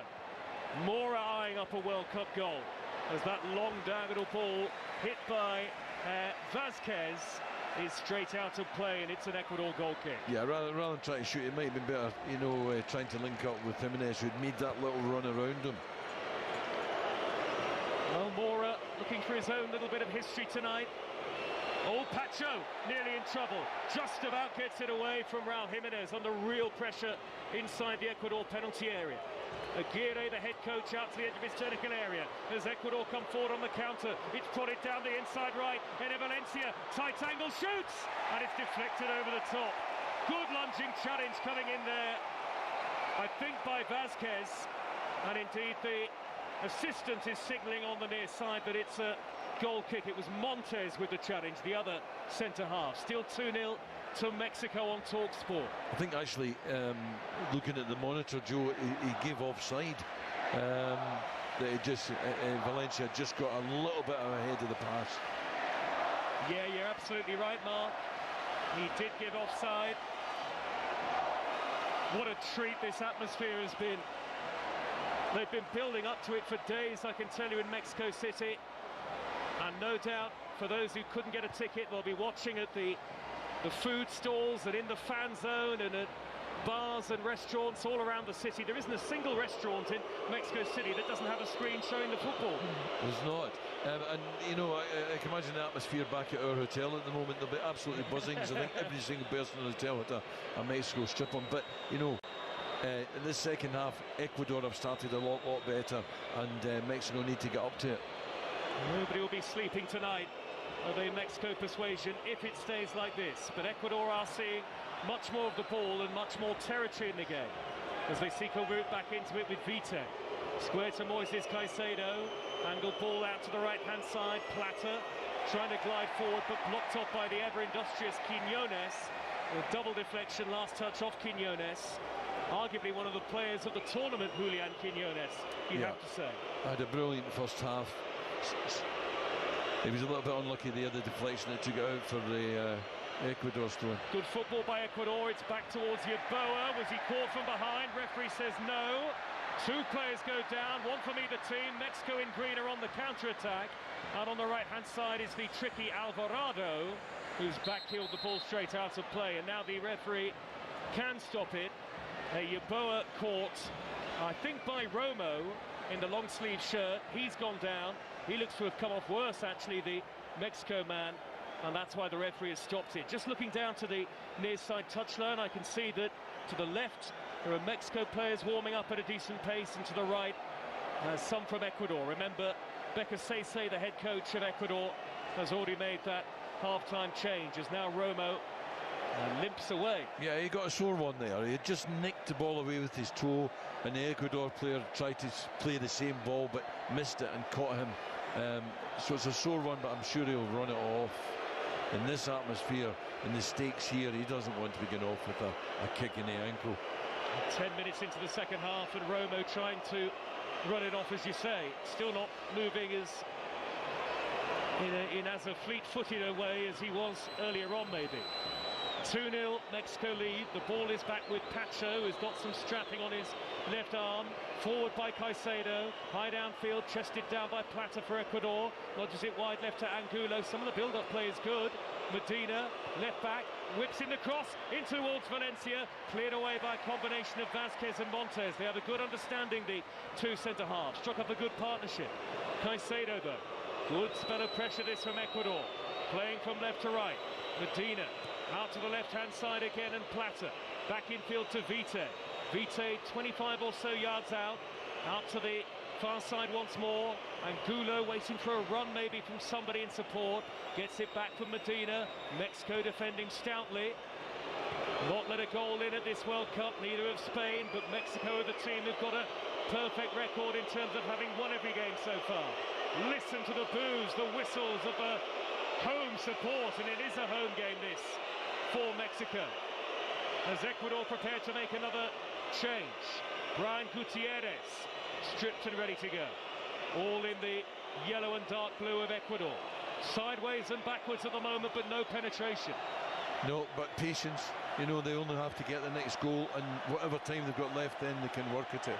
But, you know, at the moment, Mexico are keeping a nice shape around them. They're also squeezing up as the ball gets passed back the way by Ecuador. They squeeze up that little few yards, restricting space. So Gutierrez to come on for Mexico shortly, and Ecuador are going to get Kevin Rodriguez into the game. Their number 11. Changes of foot for both teams. Pass for Ecuador, but the big criticism of Sebastian Becassese's team is that they do not score enough. 3 goals in 8 competitive matches coming into tonight. 2 in the group stages, both against Germany. Hincapié, left of centre, early ball, steered away by Vasquez, not very far, comes to Medina. And on the left is Angulo. Plata looks most well placed in the middle for a cross. Angulo backwards to Hincapié again. No refinement in the final third for Ecuador at the moment, and they give it away to Mora. Mora now can lead the counter-attacking charge, and he holds the play up. Oh, he shimmies away as well, neatly from Hincapié, draws a foul. What about the maturity of the 17-year-old? That's exactly what Javier Aguirre has been talking about. Brilliant play. You know, maturity, as you say, not trying to run away, you know, to beat the left back and go and score a goal, knowing that his team need to catch him up, and he's given them that opportunity. That's really terrific play. He's come off now, Mark McGee. The 17-year-old, a star is born as he takes the acclaim of the crowd. Gutierrez comes on, and a change up front for Ecuador. The ineffective Ena Valencia replaced by Kevin Rodriguez, who has only got 2 international goals. Well, I think that's brilliant when the manager recognising that the young lad's, you know, done so much in this game already, but he is a 17-year-old playing at this level, and probably the best thing is to get him off now and to get someone on who, not necessarily more experienced, but certainly fresher legs. Well, he deserves his standing ovation. He's walking around the edge of the Azteca pitch, and he's taking in the acclaim from the crowd, and rightly so. Mora, we will see a lot more from him. Just his 11th Mexico cap today. Gutierrez, who provides experience and fresh legs, shot in the back of Hincapié. His first involvement, the Guadalajara man who was born in the United States to Mexican parents. He gives away a free kick. So an hour gone. Something of an improvement from Ecuador as Gianni Infantino watches on from the best seat in the house. But they still have only tested the goalkeeper Rangel once. In fairness, Joe, I think we've got the best seat in the house. You might be right. TalkSport usually delivers on that score, and it certainly has done tonight. Remember, England against DR Congo at 5 o'clock. Will be live in the stadium inside the Atlanta Stadium for that. That's not a bad commentary position either, I can tell you, having seen a photo of it earlier today. Goal kick to Mexico. So far, so good for Javier Aguirre's team. Flicked by Raul Jimenez. Quinones nearly in behind. Tried to nudge it into the path of Romo. It's swept upfield by Hincapié. Again, Hincapié usually unflustered, but he has looked a bit flustered tonight. Yeah, well, in saying that, you know, Mexico cleared a couple that were a little bit flustered. They need to get their composure back and not just be kicking the ball up the park. They've got to do, as they've done at the start of the first half, play out. No touch in the opposition box for Ecuador in the second half. Foul by the leaping Raul Jimenez, taking out Willian Pacho. Remember, a Champions League winning defender in each of the last 2 seasons, Willian Pacho. Yeah, I mean, Jimenez is a clever player. You know, he almost gets away with that. You know, that little turn that when he eases him off the ball. But, you know, he was just a little bit early in doing it, and he ends up, you know, the referee awards a free kick. But it's still good centre-forward play. Over an hour gone now. Yesterday on TalkSport, we brought you France 3, Sweden 0, as well as Ivory Coast 1, Norway 2. We saw France and Norway continue to mount their own challenge for the World Cup. Mexico in amongst it. Here goes Medina for Ecuador, though. The ball is deflected out to Rodriguez, who's nudged it wide left with the outside of his foot. Angulo takes on the defender, skips beyond him, lays it square behind Rodriguez and steered away high into the air by Vasquez. Yeah, you know, it was a good idea actually, rather than playing it inside between the goalie and the back four. He's tried to sort of squeeze it behind them. There wasn't an Ecuador player there, unfortunately. Preciado, midway inside Mexico territory. Back in field to Yeboah. Yeboah with a really poor ball, but then an equally poor clearance. Sliced first time by Romo. Not quite as sharp in this second half are Mexico, though they could hardly have been any better in the first. If you are just joining us, we had a delay to kick off of an hour because of a huge thunderstorm that went on for 2 hours or so. Incredible thunder, lightning and heavy rain. That thankfully is stopped a while ago. And it's a night to remember for Mexico as the noise cranks up again. Mexico fans waving the billowing flags in the stands, the green, the white and the red of Mexico. And on the left-hand side is Angulo for Ecuador, who has looked somewhat like making things happen, but again, his couple of touches, the only they've had in the area so far in the second half.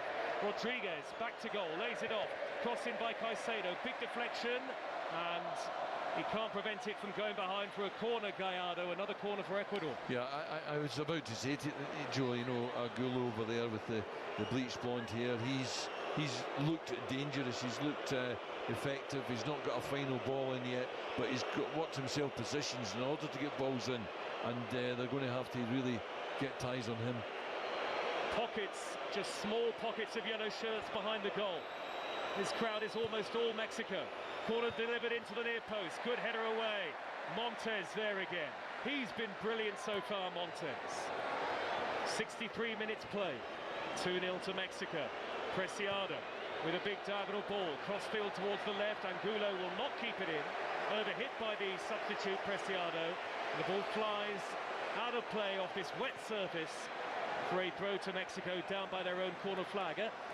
Do Mexico need to do a little bit more on the ball, Mark McGee, than they are doing? I think they do, and of course losing the lad Mora, who was doing that for them, someone else is going to have to take that responsibility. You know, percentage-wise, the number of times that. Well, now they flood forward. Raul Jimenez has knocked it into the path of Gutierrez. Romo's in the middle, cut back towards the edge of the penalty area by Gutierrez and intercepted by Pierre Hincapié. They held a very dangerously high line there, did Ecuador, and Mexico onside Gutierrez, broke from his own half, could easily have made it 3. It was an opportunity. He's got to do a little bit better there with the final ball.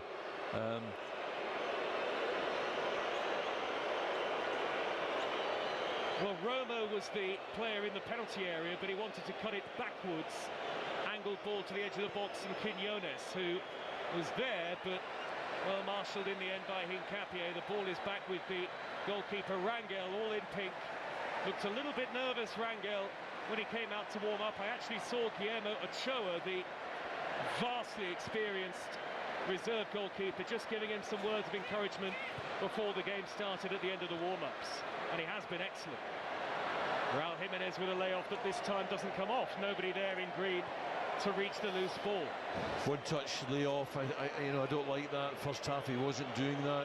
I think we'd done one, and we were a little bit. He had a flick at it, and he gave the ball away, and it ended up with a shot down here below us. So they have to be better than that. He has to be better than that.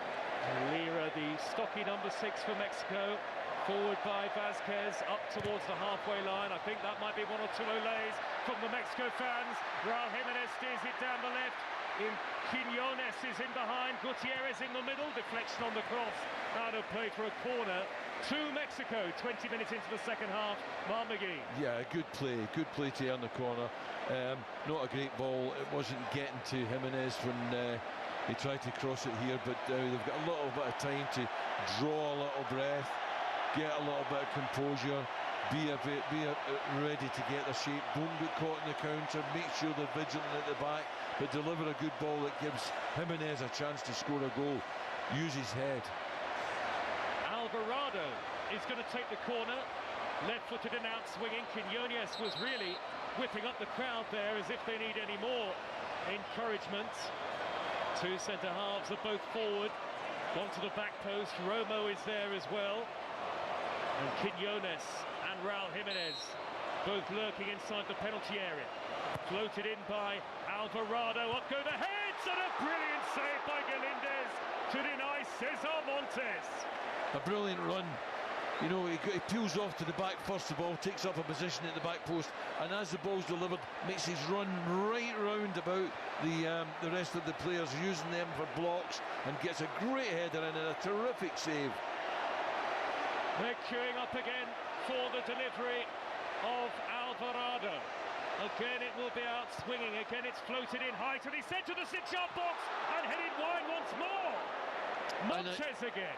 An identical corner kick. He does the same. Montes starts behind everyone else, makes his run round out the way away from the goal, and gets another terrific header, which not even as good as the last one, I'm afraid, but nonetheless a good contact, and but doesn't score. Double change coming up for Mexico.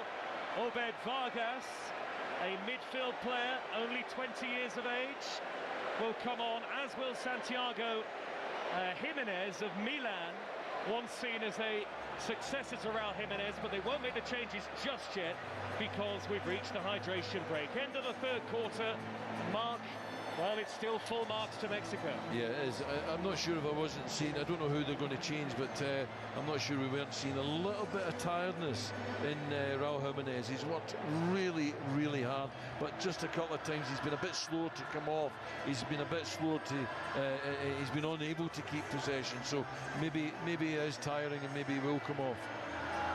Every game of this World Cup live across the TalkSport network. England against DR Congo at 5 o'clock. All of the build-up throughout the day here on TalkSport. And it looks like Mexico, if England were to get through, would be England's next opponents here in Mexico City. And they played all their matches in Mexico, Mark. Home advantage feels like it could be key, and this is a Mexico squad that are full of confidence. More than one or two have spoken out publicly and said they can actually win the thing. Yeah, that is confidence.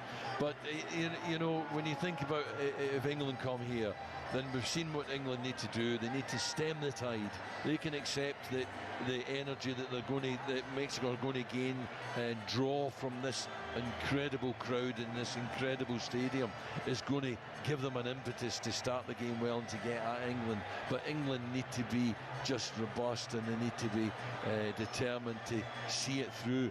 And if Mexico don't score during that good spell when they exert so much energy and give up so much, then England can come through it. Then England can assert themselves in the game. So Jimenez and Vargas, who himself played for the United States quite late at youth level, under 20 level. He was born in Alaska. They will take to the field now, and we are expecting Raul Jimenez to be one of the players to come off, but we'll see.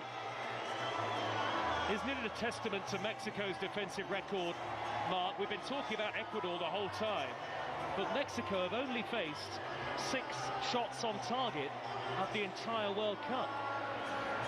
Brilliant, you know, and that comes not just from, you know, people blocking and defending. It comes from possession, and it comes from territory. If you play the game up the park, people aren't going to get shots, you know, people aren't going to get at you. So it's important, you know, that they keep the ball up front, and therefore they don't allow people to gain territory into an area where they can get shots. You know, that's part of it. So it's not just about defending the edge of the 18-yard box or the goalie making saves. It's about, you know, that possession and keeping the ball. So they are still waiting to make these 2 changes, Mexico. I suppose maybe they'll wait for the game to resume before they do that. But Vargas and Jimenez have been ready to come on for some time. That's Santiago Jimenez. It could be Raul Jimenez who goes off. That would be the more obvious straight swap. 2-0 to Mexico. 20 minutes to go as the game resumes, and Ecuador are heading out to the World Cup unless they can produce an unlikely comeback here. Good long ball by Moises Caicedo, high towards the left-hand side for Ecuador, where it's kept in by Angulo. He plays it back to Medina. Medina's touch, and then a pass backwards to Vite. Middle of the Mexico half, and again the whistles and boos of the home support, the vast majority of the crowd here at the famous Azteca, scene of the hand of God in '86 and the Brazil-Italy World Cup final in 1970. So much rich history about this stadium. And are Mexico about to write another chapter this evening here? Medina away in the left wing position. Early ball nudge forward down the left. Running onto it is Yeboah. The diminutive and pacey Yeboah scampers backwards, plays the ball backwards. Out to Hincapié from Vite. Great cross, Hincapié. Great defending by Vasquez, sliding in to clear it. In the end, the ball is looped up and out of play for a corner. Yeah, it was a great ball, but it was into an absolutely fantastic area, but good defending. You know, it's even one of those ones, a danger you put it in your own net, but he dealt with it really well by going to ground and sweeping it away. Johan Vasquez of Genoa. If they do concede here, Mexico, maybe they'll question Aguirre's decision not to make the changes quicker. In by Medina, over the top of Plata, and behind, I think, for a goal kick. Referee has a look at it. There's a Mexico man who's gone down such a long way away. And I'm just going to have to double check who that is. I think it might be Montes. It is Montes. And off goes Romo for Mexico. So Vargas will be his replacement. And Juan Jimenez for another. Santiago for Raul, who has had maybe the night of his career. I think he's been absolutely terrific. You know, a dream centre-forward. He's my type of centre-forward. You know, I like teams that can play off a centre-forward. I like centre-forwards that can hold the ball up. I like centre-forwards that can head it, and I like centre-forwards that can score goals. And he's done all of that tonight. He was absolutely brilliant. And if they can see this through, it'll be a big part down to him. Confirmation on both of the huge electronic screens as the header on towards Gutierrez for Mexico. On the turn, nearly played the reverse ball through to Quinones. That would have rounded it off. It was a great idea, but just as he slid and spun, he just overplayed it. Now, Santi Jimenez working the channels, but he's blocked off by Hincapié, who's sent it all the way back to the goalkeeper, Galindez, who has made one really terrific save, the 39-year-old. High ball forward for Ecuador. Goalkeeper uncertain. Ingles Rodriguez. He's poked it wide. What a chance for Ecuador. Goalkeeper didn't come for the long ball forward. He's gone down hurt here, Raul Rangel. But what a chance, Rodriguez. He took it brilliantly on his chest. But that's 3 balls that Caicedo's played like that, and he's got in twice. You know, really dangerous ball, but they can see it coming from a long, long way. They have to be more alert to that, because he had loads of space to play the ball. They had loads of time to see what was happening, and they didn't react quick enough. That was really, really close. Goalkeeper just caught in the follow-through, and he's going to need the physios on here. 2 physios already have raced on to treat the goalkeeper. Meanwhile, Ochoa warming up. He wants some more football. He's not done yet, the 40-year-old. Guillermo Ochoa, who has been selected for 6 World Cups, unused in 2 of them, but his late substitute appearance on match day 3 here against Czechia provided one of the biggest cheers of the whole World Cup so far.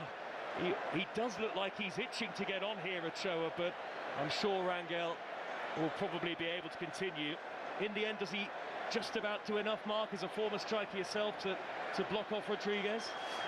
Yeah, but I think Rangel has had as good a game as anyone else in the pitch, so it would be a pity if he does go off. But he's okay.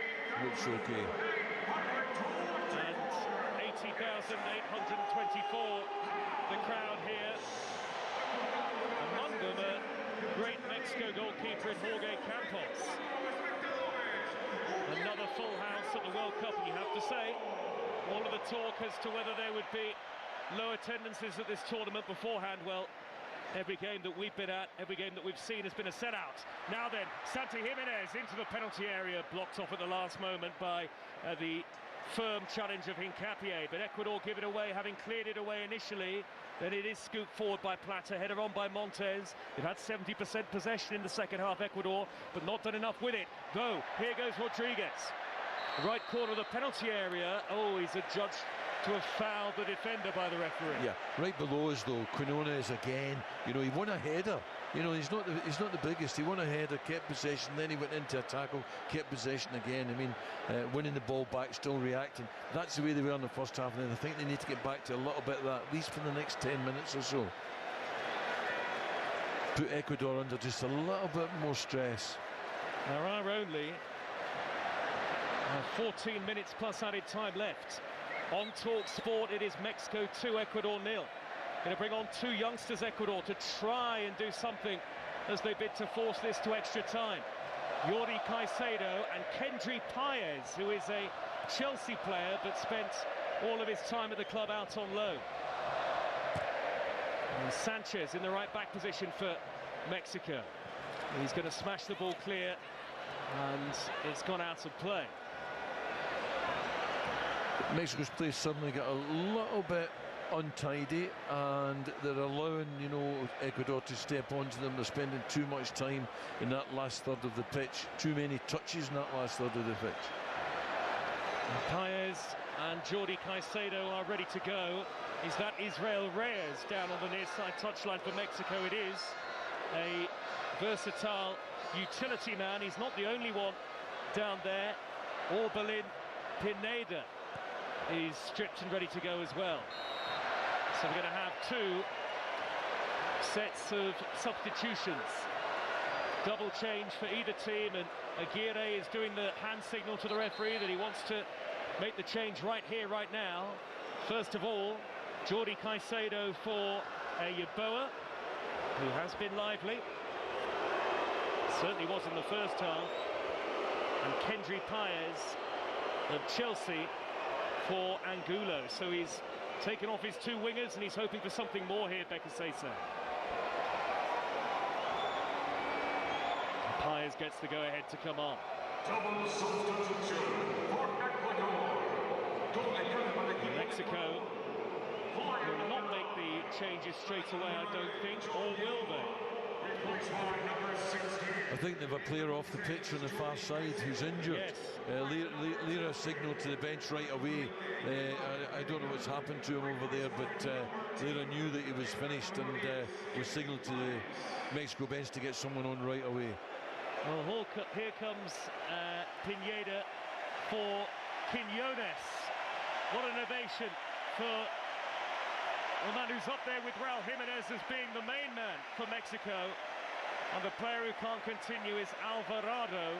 He takes the walk around, and here comes Israel Reyes.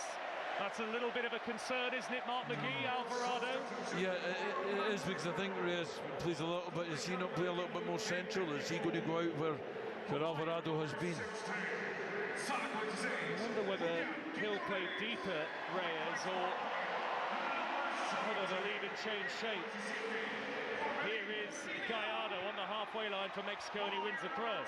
Big cheers for all the Mexico players as they are subbed on and off, respectively. Good throw by Gallardo towards Pineda, heads it back towards Gutierrez. It deflects into the middle of midfield. Vargas collects possession. Vargas has got Reyes behind him. Reyes to Sanchez, and Sanchez's touch is heavy, dispossessed by Plata. Very quick feet by Plata, fouled by Sanchez, and a free kick given to Ecuador. Have they gone to a back five? I wonder whether they have, with Sanchez and Gallardo as wing-backs, and Reyes has slotted and in. four across and one up. I think that's sensible, because apart from anything else, it's given them a definitive shape. For a few minutes there, with the substitutions, it looked as if we weren't sure where everyone was playing, but now they've dropped into a fairly definitive shape, and that's important.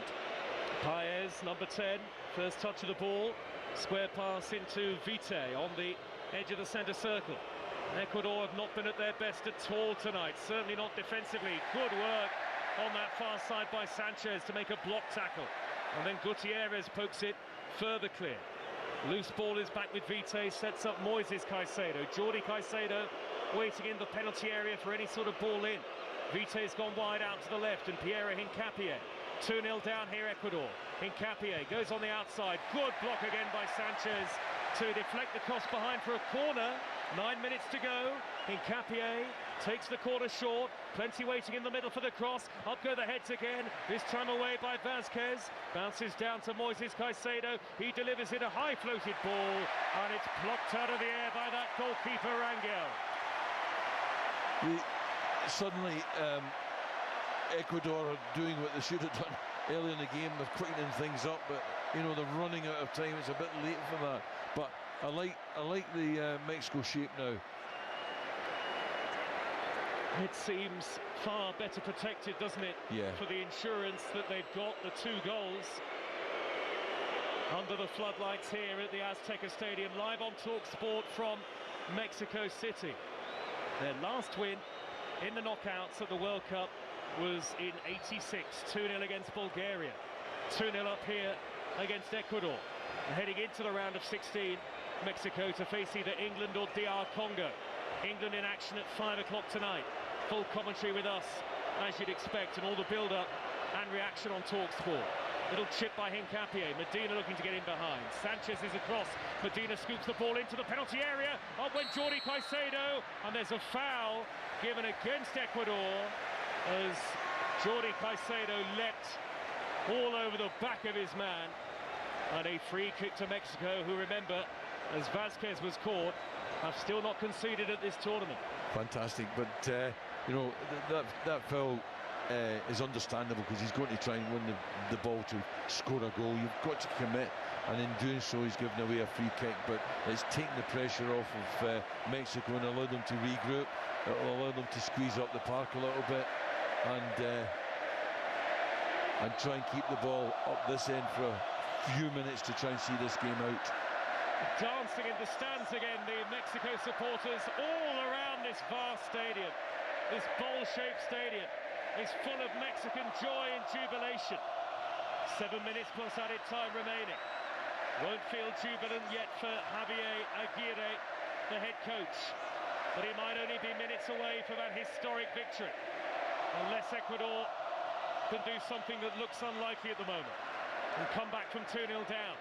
Hincapié, early ball in from the left. Jordi Caicedo is the target. Again, Vázquez is there. Vázquez and Montes have been brilliant, the centre-halves. Now on the break, Santi Jimenez brought down. That's a foul and a free kick midway inside Mexico territory. Again, giving his team a breather. That's really good play.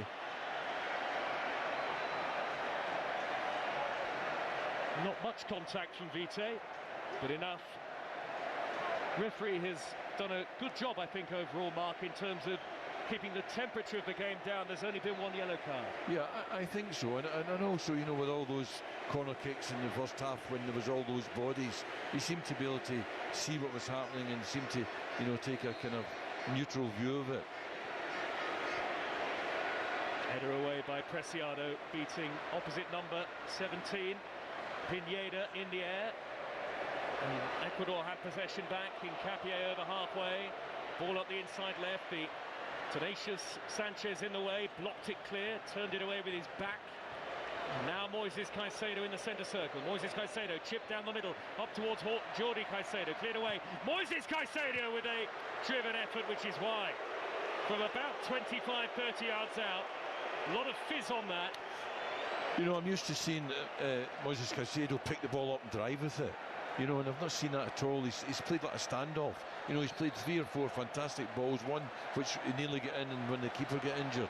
But, you know, mostly he's been behind the ball. I know part of his role is to protect his 2 centre-halves, but for me, he's not worked hard enough. I don't think he's tried to do both jobs. Getting up there, driving them up the park, and also making those passes, which is what he normally does. Aguirre still in his dark suit, telling the Mexico players just to calm down a little bit here. They have the ball. Reyes nearly lost it, won it back off the toes of Plata and plays a good ball. Reyes into the path of Santi Jimenez. Santi Jimenez taking on Hincapié. Right corner of the area. Hincapié makes a good tackle. And the noise of the crowd dips as Ecuador win the ball back with Preciado surging forward from right back. And a high ball aimed upfield at Rodriguez, but one bounce, and Rangel has miscontrolled it nearly there and eventually has to dive on the ball under pressure from Rodriguez. Now there's being calm and cool, and there's being a little too calm and too cool. I think he just his concentration there. He was thinking to the next thing was happening rather than deal with that ball. It seemed a simple ball, but he made an awful lot of it. We're in the 87th minute. Header away by Pacho. Ecuador have been better in the second half, but actually their best chances to date have come in the first half of the game. They just can't score. And they don't really look like scoring most of the time. And Bekasese might be under pressure if they do end up losing this, which they certainly look like doing. Vite's angled ball out to the left. Plata back to Vite. Vite hoists in a high cross. Left to right. Up goes Paez. Beaten by Gallardo in the air. They are so resilient, this Mexico team. The throw, which Ecuador will take through Preciado, down on the right. And again, they jump for joy, the home support. Very few empty seats around the stadium. 3 minutes to go. Long in by Preciado, only half away. Hincapié will retrieve it, lays it back. Vite, and Hincapié plays a 1-2. And the reverse ball towards Hincapié is intercepted by Sanchez. The long ball towards Santi Jimenez was on and he would have been clear. But Vite managed to wriggle a way to win it back. Now Plata edge of the D, pokes it forward. Jordi Caicedo, poor control, hammered away, not very far. Paez for Ecuador, dinks it in from 25 yards out, and the header is flicked wide by Medina. Yeah, even at this stage, Mexico still have to look to keep possession in that transition. When they win the ball back, don't just put it clear, play it out. Be a little bit more creative. Round about the edge of the box, their own box. Really leaving Willian Pacho back at the moment, Mark, and he's good, but if he's faced with a 3-on-1 in stoppage time, that won't be enough. Medina, left wing position for Ecuador, and Hincapié drills in the cross on the overlap, headed away, drops to Preciado, right edge of the box. Good delivery by Preciado, but nobody in yellow could get the vital touch. A little flick header clear by Sanchez for Mexico.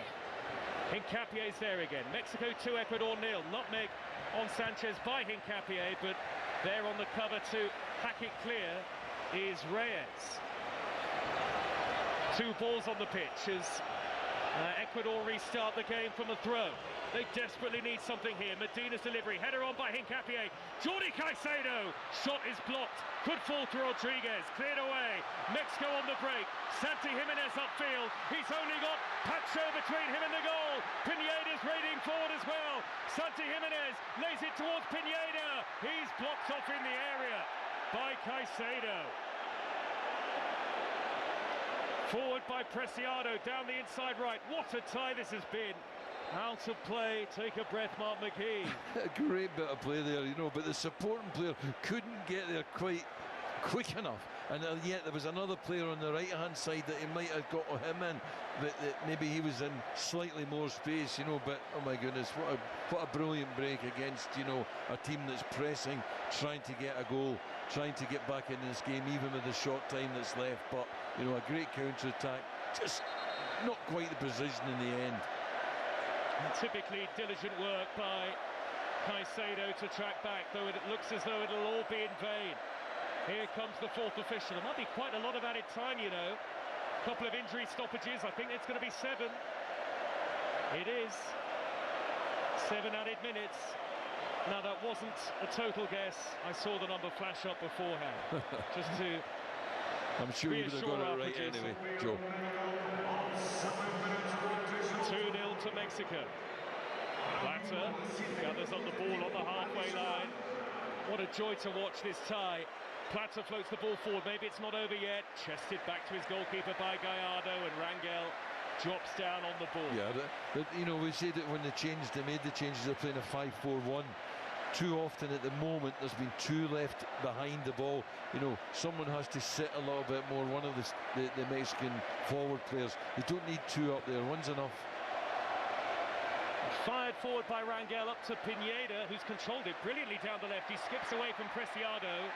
Tracking back with the challenge is Paez. Great play. A minute through 7 added. Mexico City getting ready to celebrate, and I can tell you it's not just going to be in and around the stadium where they'll be celebrating that. Central Plaza is going to be the biggest party scene in North America tonight. Well, just to be in this city tonight, wow, what can I say? It is just an absolute privilege. Well won back by Paez, but it's given away to Vargas of Mexico. Left corner of the penalty area. They're in no rush to get the ball into the box, not yet anyway. They might do now. Lira nudges it square. Pineda tried to place it into the top corner and just over the top. I had that counted there. We were right behind that, Mark McGee. I thought that was going to end up in the back of the net. Nearly 2 minutes through the 7 added. Mexico substitutes are out of the dugout. Ecuador go long, misjudged by Montes. Jordi Caicedo on the turn, back to goal, lays it back to Hincapié. Now Caicedo, Moises Caicedo that is. Paez to the right, everybody back for Mexico. Preciado with the delivery, hits the back of defender Pineda. Now tracking back for Mexico and doing very well to win a free kick. All the subs have made an impact as well for Mexico. There's so much belief in this team. Who knows how far that belief may carry them at this tournament? And I think he's going to produce the yellow card here, the referee. Yeah, and you know, another thing about them, and there's two other things about them actually. One, the communication that you can see around the park. You see people, you know, talking to you. So Lira in particular led it, but you see the communication between different elements of the team, which has been brilliant. And the other thing is, they've all been prepared to take a hit. They've all been prepared to be tackled. They're all prepared to, you know, you put yourself in the line for it, and they've done that tonight. They've been brave, they've been courageous, and they've been brilliant. The yellow card was for Paez. 3 minutes through 7 added at the end of the game. Surely no way back for Ecuador from here. Mexico 2, Ecuador 0. Rangel, hands on hips, waiting to take the free kick. And the referee is, at the moment, just standing in the middle of the Ecuador half. And there are lots of Mexico players surrounding him and trying to make a point to the referee about something, and Hincapié has covered his mouth while having words with Santi Jimenez. He said something there, Hincapié, and he could be in massive trouble. The Arsenal man walks away, but he might be about to be sent off here for covering his mouth with his hand. The referee's going to check for a possible red card, and we know what the outcome is going to be. Hincapié is surely going to be sent off here, Mark McGee, and that is absolutely ridiculous. He knows the rules, but he did it anyway. Whether it's fatigue, I don't know. He's forgotten. You know, it's unfortunate, but as you say, Joe, it is the rules. He's covered his mouth. He shouted something at Santi Jimenez. Referee's had a look at the monitor. We might hear from Slavko Vincic. He's got the red card out. The crowd know.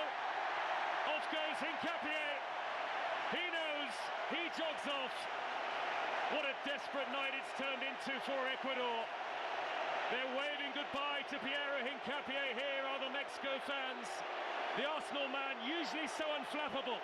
But that is a warning of what the Azteca can do to even the most composed of players in this cauldron-like atmosphere. Hincapié losing his nerve, and Ecuador are down to 10. You know, this is the World Cup, and he feels it running away from him. He knows, you know, time's just about up for them. Losing his head, you can't explain it, you know. Can't explain it. On their feet in anticipation all around the stadium. Some of them on their feet in the press box as well, and I don't blame them. Forward by Vargas, clipped high and long for Mexico. It'll bounce out of play for a goal kick. But the last 16 beckons for this Mexico team. We've had 5 minutes 40 seconds of added time. driven downfield by the goalkeeper Galindez, header away by Cesar Montes. Ecuador down to 10 men after Hincapié was sent off. Santi Jimenez could be clear here. Long ball, bouncing ball. Jimenez tries to hold it up. He's got Gutierrez in support. He's crowded up, blocked off by Vite, who was then tripped. And down goes Santi Jimenez, holding his head. Free kick to Ecuador. Time is nearly up. Even in giving away the free kick, though, knowing he's down, whether he's hurt his head or not, he gets a bit of a slap in the face, I think. But he's done brilliantly. Not kept the ball, not kept possession, but used some time. Valuable minutes, valuable seconds. Well, caught by Vite, no further punishment. Busy latter portion of the second half it's turned into for the referee Vincic. But Mexico are nearly there, 30 seconds to go. 2-0 in front, high ball downfield for Ecuador, and it's spun off the head of Montes, who was fouled by Jordi Caicedo. That's a free kick.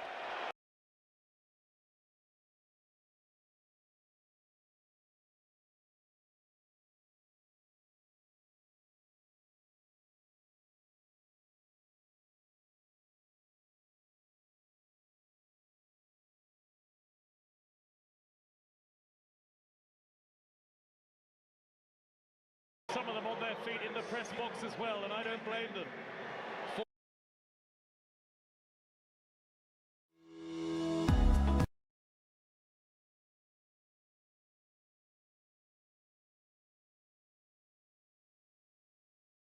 Substitutes, coaching staff, they've waited generations for a result like this at a World Cup.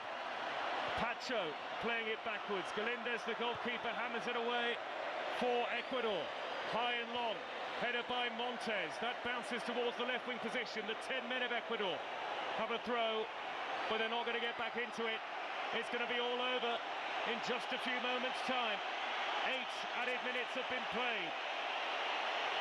Long from Galindez. All eyes on the referee. Header away by Gallardo. Now Pineda takes up possession. He is fouled. A frustrated challenge by Moises Caicedo, and he gets a yellow card. That's surely that, Mark McGee. Yeah, I think they've seen it out now, and the celebration that's going to erupt here. From this, we've called it a cauldron. It's like a volcano. It's shaped like a volcano, and the noise will come out of this will be like a volcano. It is absolutely superb, and what a marvellous performance in front of their own supporters. Rangel clears, and he's just belted it towards the left. Header infield by Pineda. Ecuador still fighting, still trying to get themselves a goal. Added time on added time. Mexico have got the ball and they've got the 2-0 lead. And they've done it! The Azteca erupts!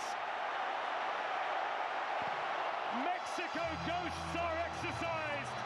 The 40-year wait for a knockout win is over! Ecuador are out! The curse of the Quinto Partido is lifted, and Mexico have done it at perhaps the greatest World Cup venue of all. How appropriate that it's on home soil. Mexican pride and passion, and the glory and honour of success in the round of 32 for this generation of players. They are into the round of 16, and beware the Mexican wave. Their momentum is undoubted, and if England are to come to the Azteca, then they must be warned. Mexico will take some stopping at this World Cup, and they could prevent or present a real obstacle to the hopes of football coming home. They are dancing, swaying with delight on all the tiers of the Azteca Stadium here. The first half goals from Raul Jimenez, and before him Julian Quiñones were a joy to behold. And Ecuador crash out, having offered very little, despite plenty of possession and territory in the second half. Hincapié sent off late on, but this has always felt like a night for the city of Mexico. Mexico City and the national team of Mexico.